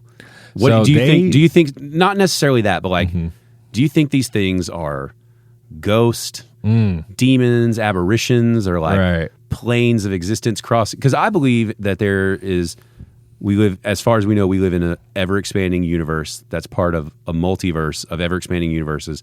And there's more than 4 dimensions that we experience. And it's like, are these things that are just drifting into our plane of existence for a moment and it's not a ghost thing? Or is it like, oh, no, there's a spirit and a soul that leaves and it sometimes drifts or whatever? I don't think it's... What do you think? I don't think it's a ghost per se. I don't think it's that, but I do think it's like some sort of unexplainable entity. And even like maybe they're not even fucking with you, but sometimes they are fucking with you, you know, because they're like, oh, this is kind of cool. Like, when did you do that? If you're like some 4th dimensional being and you just came down here and you're like, let me just fuck with the natives real quick, you know? You know, I mean, I just think about like, what if that person in their universe invented a machine that makes them go into other universes and they're literally just like, where the fuck am I? What are all these papers on the floor? Oh my God, this room's fucking scary. What is that on the bed over there? It's moving. And it's they're like in their dimensions Disneyland. They're all in line waiting to go in this fucking thing. Yeah, or like they're freaked out and they think you're a ghost. They don't, or they're on like their version of an ayahuasca trip or something. Oh yeah. I don't know. Like it's it could be any of that shit, or it could just be that we're super susceptible to shadows and noises, and we make up our own delusions of like that was a being, and it's like I don't know. There's one that kind of happened adjacent to me. So last Halloween, me and my girlfriend at the time, we went to the Hotel Galveston Hotel Galvez in Galveston, and it's famously haunted, right? It's like, you know, the big flood happened, and there's so many dead people in Galveston and shit, and then one of the nights, like I had a minor thing. Like one of the nights I had a water bottle, but it just got knocked. It didn't get like I didn't touch it, but you could just hear something go and just knock it over. I was like, that's whatever. Like whatever. That's like a minor inconvenience. That doesn't even scare me, right? The next night, my girl, she like starts kicking me, like to try to wake me up or whatever. Because she thinks like I'm sitting at the foot of the bed and she's like lifting her leg or whatever, and then she kicked and then like it sat back on the foot of the bed. She thought I was fucking with her and she looked over and I was sleeping, and she was like, "What the fuck?" And she felt weight on her leg as that was happening, right? So she told me that shit in the morning. I was like, first off, I'm jealous because like I'm the guy that's all into this shit. Yeah, it didn't happen to me, right? Yeah, and then I remember we got home from Galveston and I scoured the like internet and streaming services to see if there's any paranormal investigation shows that did one on the Hotel Galvez. And there was one obscure show from like 2013 or some shit like that. It wasn't a big show. I had to pay like $3 on Amazon Prime just to fucking rent the episode. Yeah. But right when we get into it, and you know how they ask the questions and stuff, the staff at the time was like, yeah, so we get reports on this one floor, and it was the floor we were staring at, that they feel presences sit on the bed. Because we asked the staff when we left and they didn't say shit about that. They said like they would hear like footsteps or whatever. Yeah. But like when we heard that on the episode, we were both like, what the fuck? Just get chills. Yeah, got chill because like that was like some ancient relic episode no one would ever watch ever again, but we just wanted to watch it out of curiosity because of what happened. And it verified what happened, you know? Yeah. I think part of me like wants to believe that stuff's real, and then the part of me is like, I really hope none of that's real. You know, because on one hand, it's like this more, like there's got to be so much more to all this stuff that we don't get, right? But then you realize like, oh God, there's so much more that we don't get. Like, you know, it's always double edged. But I don't know. I'm trying to think. Do you believe that you could like go out of body and like and actually project? What do you mean? Like astral projection. I don't know what that is. It's like, so basically it's like, you know, you can reach this, through different modes, but, one of the most popular is meditation. Some people say when you take psychedelics, you kind of actually project sometimes, especially DMT, whatever. But basically, your essence, your soul, whatever you want to call it, like leaves your body, and they call it an out-of-body experience. Like the very basic levels, like you kind of see yourself laying there. And it's kind of like weird, and you're like kind of tethered to your body. But like, supposedly, the more advanced you get, you can actually leave and explore, but to the point where you could go into different dimensions and shit. But like you're saying, what if these are just astral projectors from like other dimensions? Like it could be. I mean, it could be like a tourist just checking it out. Yeah. I don't know. I would not say that something like that is impossible because we just have no idea. I mean, the brain, the mind is truly like the last frontier of science outside of the ever-expanding space and universe. And, we don't know how far those reaches go. But, like, we really don't know much about the brain, and why electrical impulses create your identity of who you are, right? So it's like, I would not rule that out. I would say what I would really like is for things to be decriminalized on federal levels to be able to study that. Because I think you could run fantastic experiments about that, right? With drugs and stuff but it's blackballed for a reason. I believe it is blackballed. That's the conspiracy part. It is the conspiracy part. Because that it was a terrible documentary on Netflix called DMT, the Spirit Molecule. Yeah, I tried to watch it. Yeah. The book that it was based off of is actually really, really good. And I read that book years ago. This is like when I was super into conspiracies, like, what the fuck is DMT? And then and this is like years before that documentary even came out. But I could loan you a copy of the book. It is fascinating. So like the whole first, it has to be like 50, 60 pages. The whole first chapter is all about him trying to get through the red tape of getting these fucking tests done, dude. It's like, it was just horrendous. And then he's like, and he's talking about his own like beliefs throughout some of it too. Like he's like a Zen Buddhist, or he believes in the Book of the Dead stuff, and he found like a lot of correlations. Very fascinating thing. It's pretty much from his point of view in the beginning part of the book, talking about his beliefs, what he thought he was going to get out of it, some of the trials and tribulations of doing it, and then some of the things that he eventually learned. So it was like very fascinating. But like the rest of the book is like he took very detailed like video and like post-trip notes. Like he would ask questions, and these are just like every chapter after that is an account of a certain patient. He wouldn't name them, but like he would say like this is this type of patient. I remember, I'll just give you like my favorite example that it just sticks up my brain. Because like you could either have like the most religious, like holy shit, oneness experience, right? Or it could just be terrifying. It could just be absolutely horrifying, right? And he would explain like the subjects, kind of like drug background, who they were, like what kind of type of person they were. And he was like, this one person I was really excited to test because he took like every drug ever. And like just copious amounts, and just in recreation, he was like, he's probably gonna come up and just take to this very well, and like report back very well because he's an avid drug user. He's done a lot of shit, and then he took the DMT, and he would do this intravenously, by the way, and he would just pop like that, and he would just fucking go and come back down. But after his trip, he didn't do the post brief. He didn't do shit. He left, and like the doctor had to like somehow like contact him again and like urge him back, and then he just got a very short like he's like that guy, the subject was like, look, I don't ever want to talk about that again. And he was like, basically, I was getting raped by like giant space crocodiles and shit or something like that. Jesus. Dude. And I was like, God, and but like all the other. There's like all these super negative ones, the kind of middle ones, and there's kind of like crazy, like euphoric ones.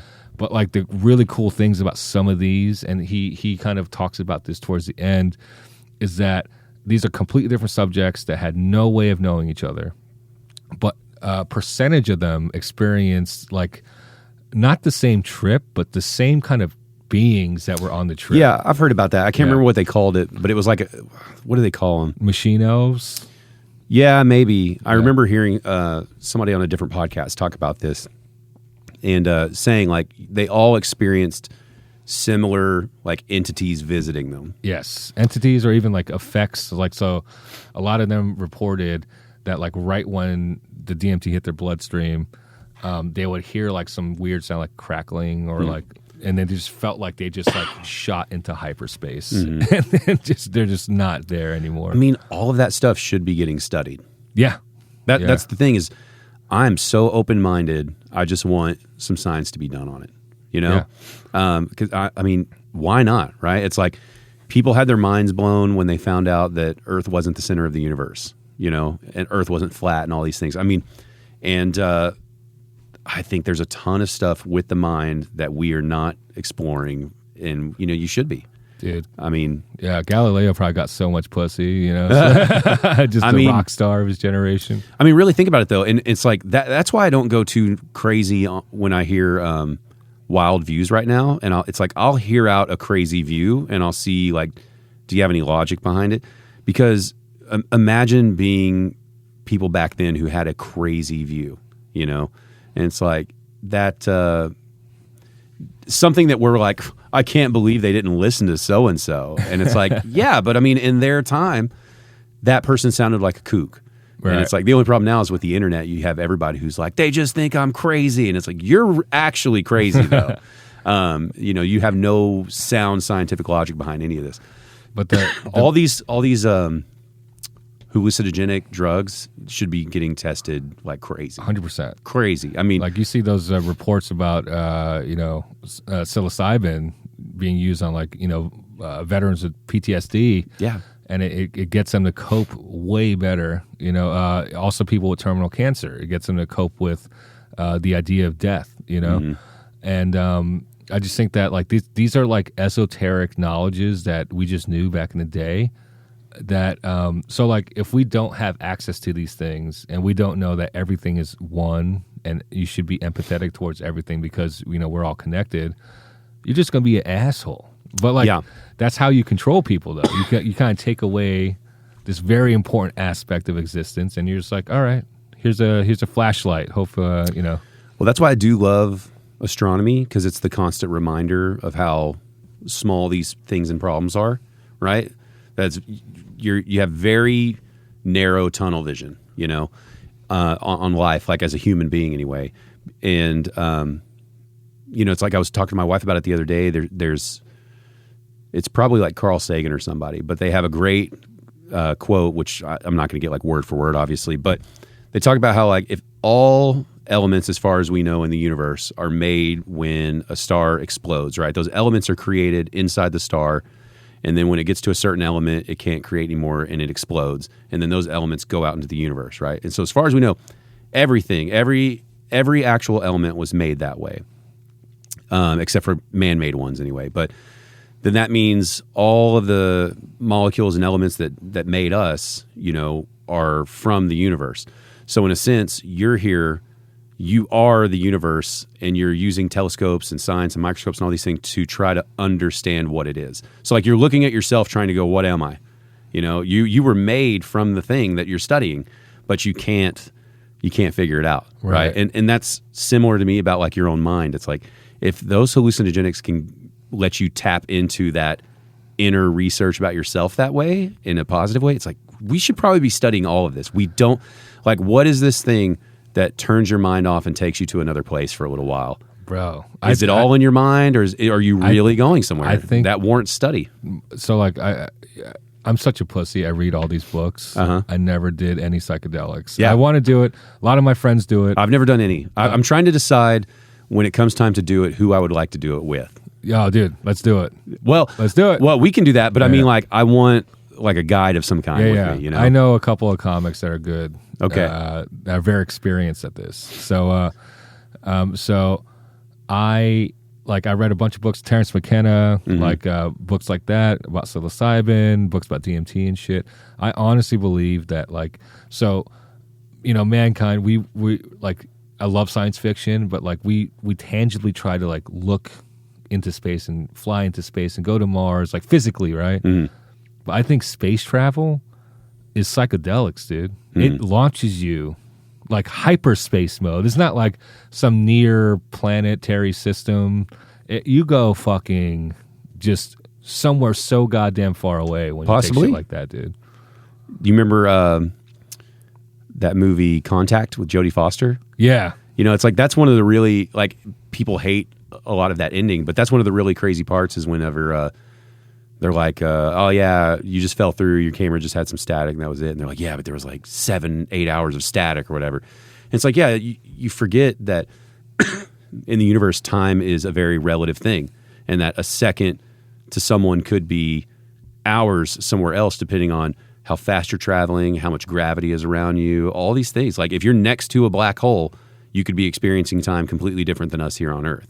And that's fact, So, I mean, as far as we know through our current science, that is fact, right? That could always change. But, so yeah, it's like you could take a chemical in your body that halts you here, and you could go live maybe a whole nother lifetime somewhere else. Astral project, bro. Yeah. I mean, it's possible, right? And that's why I think it's like, yeah, you should be studying all this shit and having rigorous documentation, knowing that maybe it's on like a China 100-year plan of like, we won't figure this out in our lifetime, but this research is important for this next generation, Yeah. The fact that I think that's why I get so much angst with religion, right? I don't really care if you're religious. That's fine. Do your thing. But I get so much angst from like America Christian religion, because a lot of that affects political policy that holds those things back. Right. If you want to be Christian and Southern Baptist, I don't give a shit.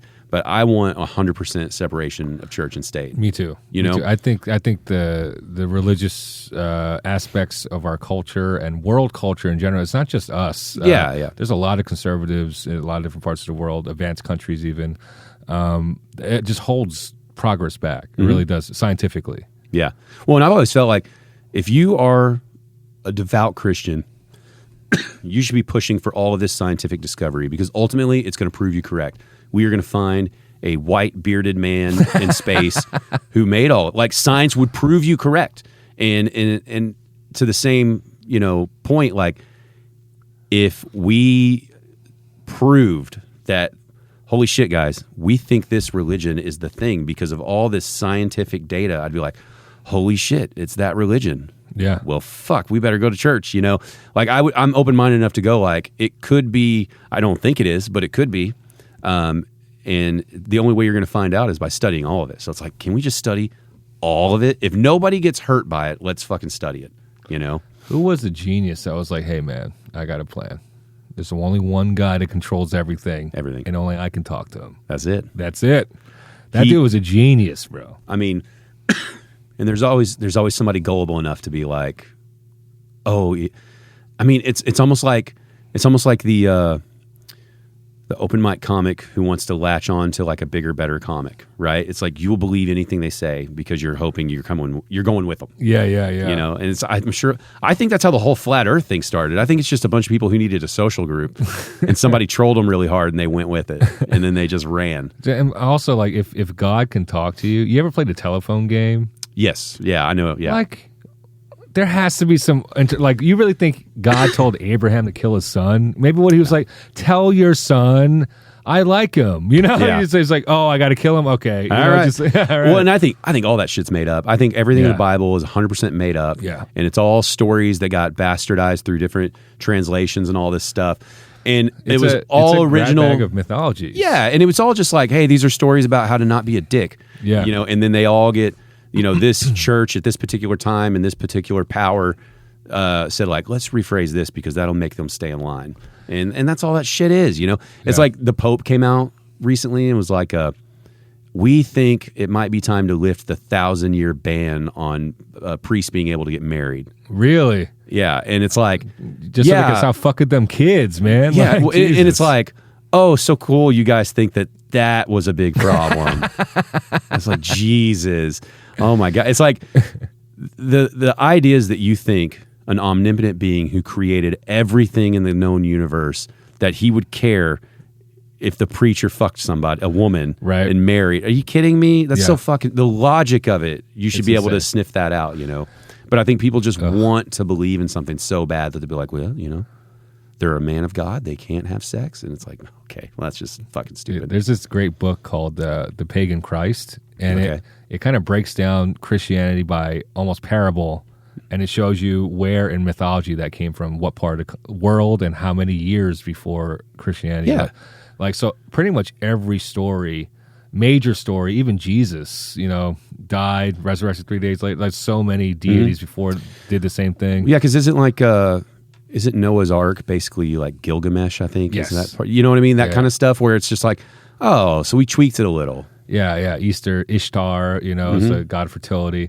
And all this stuff. And I don't know, I'll never do this joke because I don't do religion jokes. But like I said that, you know, Christianity pretty much took the greatest hits of every religion before it. So it's pretty much, that's what I call religion volume 1.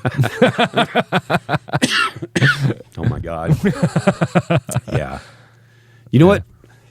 Excuse me. I'd like to think you could get to a point where you could do religion jokes again. I think that time's coming around where people will be less sensitive and a little open-minded to it. But I don't know. Texas is going to take a long time. Texas is going to be a while. It's going to be a while. But I don't know. I could see doing Bible jokes about the absurdity of the stories, but like not completely like, you know, man, mind-blowing. I love when people go those routes, though. It's just so difficult, obviously. And like, I think it's wise for you to be like, I'm not ready to do that yet. I'm not touching it. Yeah, that's smart. But it's like, Louis C.K. had a fantastic bit about how he's like, if you're wondering which religion won, he's like Christianity won. He's like, our time is all done in BC and AD. It's like, it's all before or after Jesus Christ. He's like, they won because time is Christian right now. And it's like the way he wraps into these premises, it's like, Jesus, I didn't even think about it. It's like, fucking Buddhist and everybody are all living in 2023 right now. That's fucking nuts, you know? And it's like, that's how powerful religion can be, that it's like, no, we changed the whole time structure of this person. And even people who don't believe in it now have to go by that. Yeah, they were Kang before Kang, bro.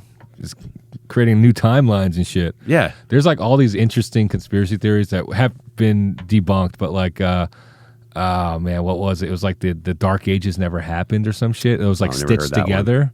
because like all these like historical accounts were like never verified in the Dark Ages, and it's like all these like fake names and people never existed. So it's just a bunch of stories that we put together. Yeah, pretty much. Yeah. I mean, really, you could see it, and that's why. I mean, oh God, what's his name? Ron Funches. You've seen his conspiracy bit, haven't you? No. Oh man, he's like, I'm okay if you don't believe in some conspiracies. He's like, but if you're an adult and you don't believe in any conspiracies, like any of them at all, and he's like, he's like, if you believe the government doesn't lie to you, he's like, I'm a parent. I'm responsible for only one person, not 300 million, one person. He's like, and I lie to him all the time, all the time. And, and of course he's got his Ron Funches flavor on it, and he says different words that are really funny and that I'm not allowed to say. But it's so true. You're like, yeah, I mean, to think that there is never a conspiracy at all, that's pretty stupid. Like there's definitely conspiracies. 100%. But, I mean, I'm fascinated by all that stuff. I would listen to anything. Oh, God, man, I used to go with my father-in-law. We went to go listen to conspiracy theorists about aliens. These guys would hold like a seminar at like Eastfield College or something, right? And it would just be a guy talking about all the alien stuff that's been released through the Freedom of Information Act and all that stuff. And like my father-in-law literally was like, oh yeah, they usually have some free food and you'll see a couple nut jobs. It's hilarious. And he believes in conspiracy theories, so he's like genuinely wanting to listen to this information. Yeah. And the person would have like good information about like, here's a factual document released from this government agency that talks about this thing over a missile silo that they can't explain. And it would be like the real thing with some stuff redacted, and you're like, okay. And then, and so you're sitting there and you're like, I mean, that's a real fucking government document as far as we know. And this guy has no reason to come in here and do all that. He wasn't selling anything. He wasn't making any money. He was just like educating us. And I was like, And even him, it's like when a crazy person would be like, what do you think about the blue lights over this or that? Blah, blah, blah. He'd be like, I have no knowledge on that. I'm sorry. Like he wasn't trying to agree, Yeah. So he wasn't just there to, televangelize it or something and like start making a bunch of money on this shit. And you're just like, yeah, God, man, what are they not telling us? And it's so easy to slip down in that hole. Yeah, 100, dude. Like all the books I told you about. So I have like a bookcase in my room.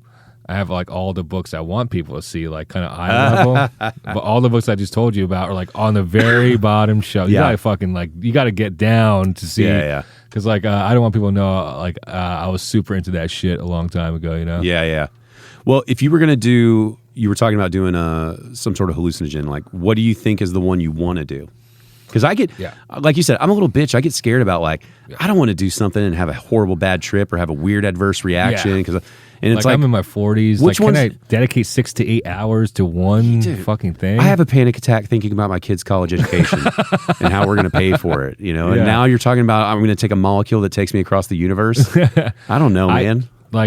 I know this is probably not smart. But I think it's the most efficient because like shrooms last several hours, 4 hours? Yeah, LSD, so you got to commit to shrooms. Yeah, LSD as well, several hours. It could be like 6 to 8 or some shit like that, depending on the dosage. DMT, 15 minutes. But everyone's like, dude, you got to work your way up. You got to kind of go into different phases of psychedelic hallucination before you can try DMT. But I'm like... I bungee jumped once before. I'm terribly afraid of heights. I'm never doing it again. I think I'm going to do that with DMT too. See, I know that I would, my dream is that I would enjoy it and it would be pleasant and that I could casually use it a couple times a year for the rest of my life and be like a slow buildup of understanding before I die and leave, right? But, I think the other part that freaks me out too is you have... There was a comic that performed at DCC that was from Colorado, and they were on the patio after their show, and they were like talking to local people, and they're like, "Hey man, do you know where I can get like edibles and these things?" And they're like, "Oh yeah, so and so can do this or that or whatever." And he's like, "Yeah, but I mean, like, do you trust them?" And it turned into this. He's like, it's just I live where there's like dispensaries, and like I can read ingredients, and I know what's in my drugs. And he's like, and it feels so weird to come here now and just be like, I hope that's what's in the drugs, And that's how I feel about all these things that I'd like to try, all these psychedelics. It's like, how do I know I'm getting something that is an appropriate dose, right? That I can, one, just have a good experience, and two, it's not anything shady that's going to like fuck me up. Right? Because a mushroom, you just pick that out of a field, but yeah, the mushrooms. But like DMT, it's like DMT. That's who's making this DMT exactly. Like I don't know. Like I have to ask around for people that know, but like I think mushrooms would be the safest bet. That's like the most organic. Out of these like things. It's just a mushroom, right? Mm-hmm. Yeah, I don't know. I know a couple people that I would like to be the shaman of it or whatever, but why can't we just go to like Whole Foods and it's like, can I get the fair trade DMT? Dude, you know you should. Like, I realize now, like my view on drugs has shaped my view on guns now, because it's like the more and more I think about drugs, the more I think about it as a prohibition alcohol thing. It's like, no, you got to legalize and regulate and do all that, and it's been shifting my viewpoint on guns of like, well, if I think banning drugs doesn't do anything, then I don't know that banning guns is going to do it. It's like, I think you have to find a way to live with it with appropriate rules and appropriate regulation, right? Because how can I think like banning drugs doesn't solve anything? And by legalizing drugs, you would actually make drug use safer, right? And you would probably have less people wanting to do drugs, and you would have less criminal activity by having it legalized. It's like, yeah, that sounds like the same argument people make about guns. I might have to rethink all this. But I do think that way. Like, as crazy as it sounds, it's like, I think maybe meth and heroin, if they were legal, it might be safer. Yeah. You I know? mean, like there's countries that do that, you know, in Western Europe, the bad part of the world, you know, that decriminalize drugs, and they actually have like programs to like safely distribute these to users and even like try to get them off of these substances that they're addicted to and shit. But I think the decriminal, because like that's another method of control. Like so, like you take away like this important, you know, kind of esoteric knowledge of like human existence, right? And what's the vehicle that we can use to instantly plug into there outside of like, you know, years of meditation and you know, fucking inducing yourself through trance or whatever. You could just take these things and like and just experience it for yourself. It's the tools that are hyper illegal as well. So like I just think like there's just like a huge kind of like I don't know if you can even call it conspiracy. It could be like you just forgot. You know what I mean? Yeah, like, I think people might have just been really afraid of it in the beginning and made it illegal, and then now we just don't know how to get back from that. Right? Because now it's the boogeyman. It's going to ruin your neighborhood. It's going to ruin your kids' lives. You know, like from all this stuff about weed with like reefer madness and all the propaganda that went into making that illegal, which actually had nothing to do with marijuana. It's like I could see that being the same way with these other drugs. It's like they probably just didn't understand it, and they're like, we don't know what this could do yet. Fucking ban it because this might do something crazy. Like, this might be bath salts, you know. But like these drugs challenge the status quo. Like they could like rock your whole paradigm. Like it could get shifted by just experiencing these things and like kind of like expanding your mind. So like I think that you know there is some level of kind of intentional suppression. Yeah, I could see that. Yeah, I wouldn't dispute that at all. I have never heard anyone say like mushrooms ruined my life. Right? I've never heard anyone say it. I've heard people say that they don't like it, but I've never heard them say like it was the worst decision I've ever made and I wish I'd never fucking done it. You know, the day that so-and-so brought that in ruined my life. You know, and so it's like, well, yeah, but why is that illegal? Because it makes you, I mean, I've never done it, right? So I'm just going off what I've heard, but it sounds like it just makes you sit back, analyze yourself a little bit, and a lot of people come out on the other side of it a little bit better, or at least thinking about how to be a little bit better. Right. You know, I think the biggest pusher right now of keeping things illegal is clearly pharmaceutical companies. Yes. And I think the second biggest pusher is just any conservative religious group who's concerned that it's going to break down the moral fabric of society, which it's not going to do. It's not I think it's beyond the moral fabric. I think it's actually the tenets of their religions, because like it's like for their religions to be in control, you have to believe that this is real, like this is historic, that these things happen or will happen. And when you kind of like take these substances and you kind of like bend your mind and think of things and like experience different things, and like, you know, a lot of people experience this oneness with everything. You know, you hear that a lot. It kind of like shatters what, you know, major religions do. Major religions kind of like, give you these divisions and like, you know, kind of like teach you these different things and kind of control you different ways. But like when you just realize that everything is just one thing, dude, it's like, it was mind blowing, you know? Yeah. I mean, I tend to lean towards that because I don't think there's any religion that's been created that I've ever heard of anyway, that was designed not to control someone, right? And I don't think that control is even bad in a lot of ways, but it's like, that's really what it was designed from. Right. You know, at the end of the day, religion or no religion, we have no idea, and the only people who can tell you die, right? Yeah. So you have no answer. Yeah. And so that's why I stay really open-minded about, you know, all of it. It's like, one of these religions, as unlikely as I think it is, could be 100% true. Could be. Because no matter what, there's things you can't explain, right? I'm putting my money on Hinduism. Like, it's pretty old. Some of the shit, they talk about aliens and shit, UFOs. It's pretty dope. Well, and I mean, I'm not stupid. Like, as much as I love learning about the universe, there's so much that's unexplained. And I always get my mind stuck in this Russian doll situation, you know, where... pick your side, religion or universe, or religion or science only, whatever you may call it, right? It's like, okay, we found out that the universe is infinitely expanding, and there's an infinite amount of universes around that are expanding. And it's like, okay, great. What do all those exist in? You know, and it's like, oh, well, we found out that all of those infinite universes exist in this plane of thing of whatever. Great. What does that exist in? And you just keep going, right? And it's like, your brain's too stupid to comprehend how that might work, and we just don't know.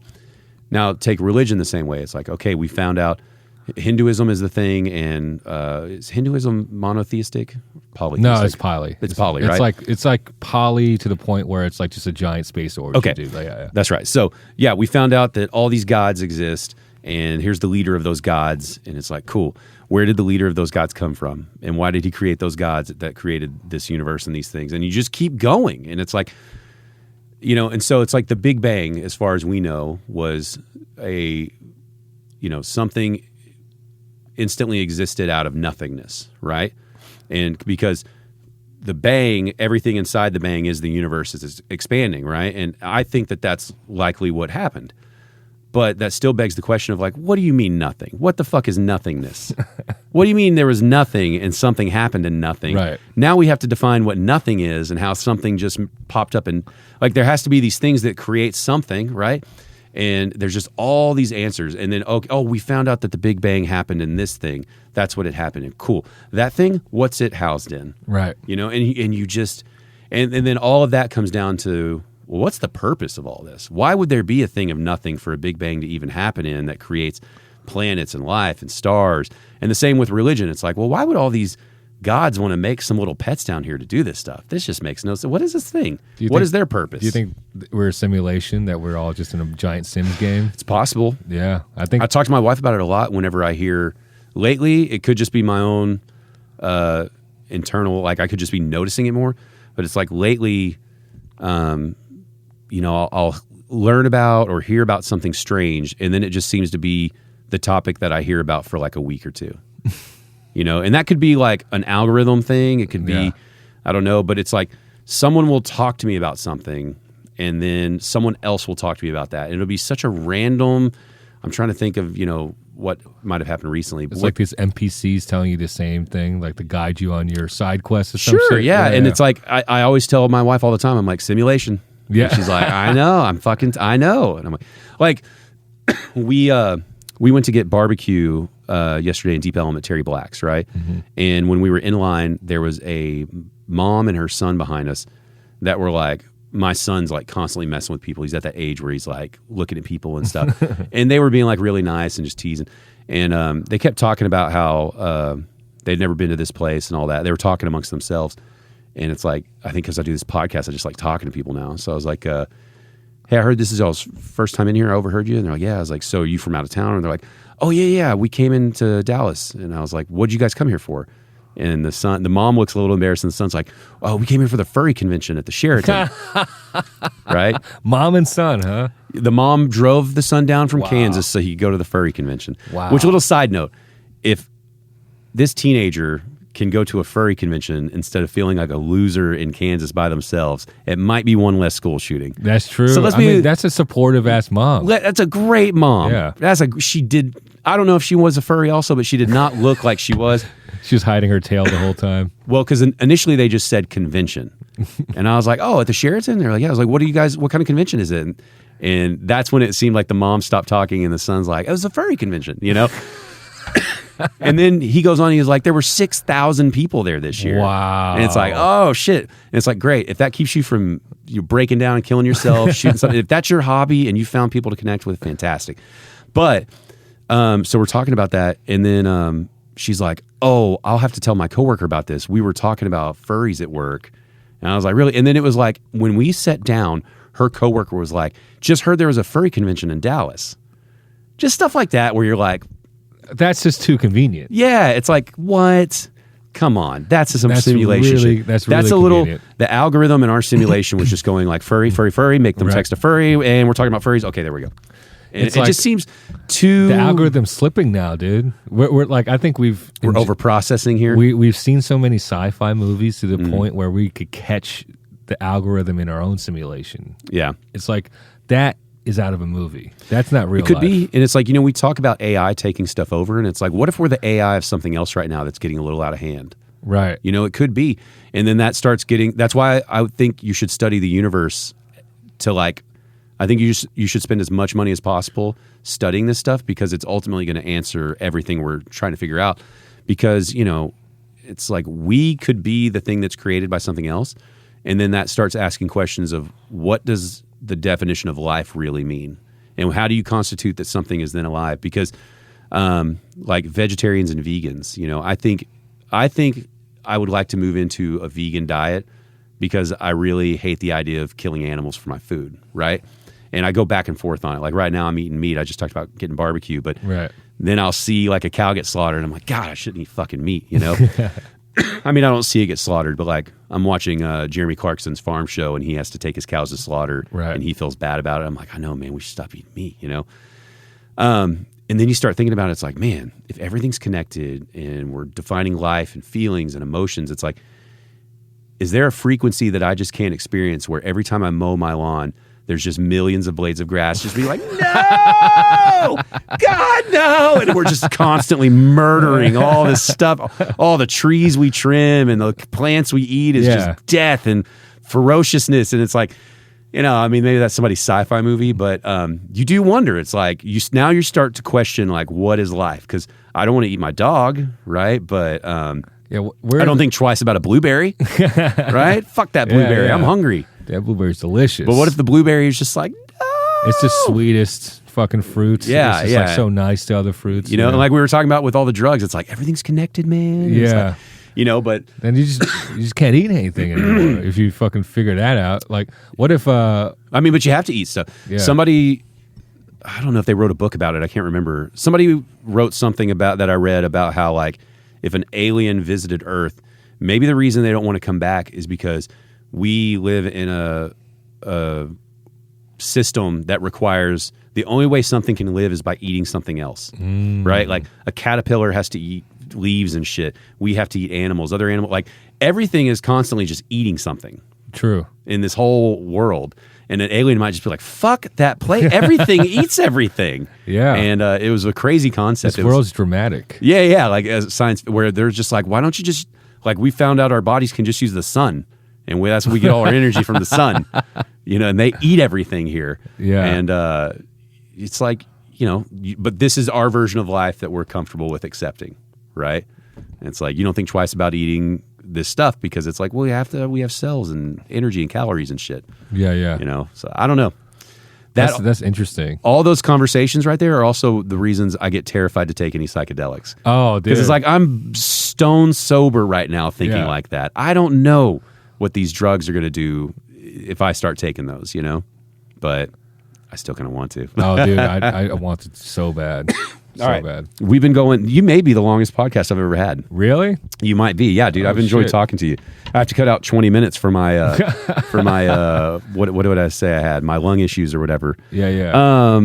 So anyway, you're performing a lot of MC work right now, right? Yeah, a lot of MC And work. it's in town and out of town, right? Yeah, Alex should be at the Looney Bin in Little Rock, Arkansas this weekend. Little Rock. Okay, Driving this probably up won't be tomorrow. out in time for that. Yeah, that's But are all you going good. up to Little Rock pretty often? What are the This will be my spots you hit second up? time. Okay. I haven't really hit them up because my new job doesn't have the PTO that my old job did. Gotcha. And the Looney Bins have very long weekends. So Okay. for this one, I have to drive tomorrow night, and I'll be there. I'll drive probably back on Sunday, Holy shit. So they do like Wednesday through Sunday? Wednesday through Saturday. Whoa. And if it's a 3-day weekend, you'll do a Sunday show too. That's pretty awesome though. Little Rock's coming out for comedy, huh? I don't know how. You'll have to tell me. I don't know. Don't burn any bridges, man. yeah, you want to yeah, you yeah. want to perform up there no matter what. It's a hard room. It's Okay. a very hard room. Wow. Yeah. I don't know that I've been to a Wednesday show in a long time. That was But like a true show. I hope this weekend. I'm American. I watched all the Rockies, so I just have a lot of hope. So I hope that this weekend bucks the trends, right? Yeah. And we'll just have just great audiences. Yeah. Dude, that's awesome. Where is the best place for everyone to follow you, man? What do you like posting on the most for your shows and everything? Facebook and Instagram, both are at Paul Smith Comic. Paul Smith Comic. That great Italian, South Korean Paul Smith. That's so funny, dude. Don't you talk about that on stage? Yeah. Okay. Mm-hmm. Well, dude, genuine. This is like obviously the first time you've been on the show, but we've hung out before, and I always have a great time chatting with you. So Yeah, thanks for having a chat with me on some microphones. And I didn't expect to get into like ghost and drugs and everything, but I'm so happy we did. And I think if we go on DMT trips together, you might be the person that I decide to do it with. Fuck yeah, dude. All right, cool, man. Anything else? No, that's Dude, thanks for coming on. thanks. Appreciate you. The I'm a Fan of podcast, music, comedy, and more.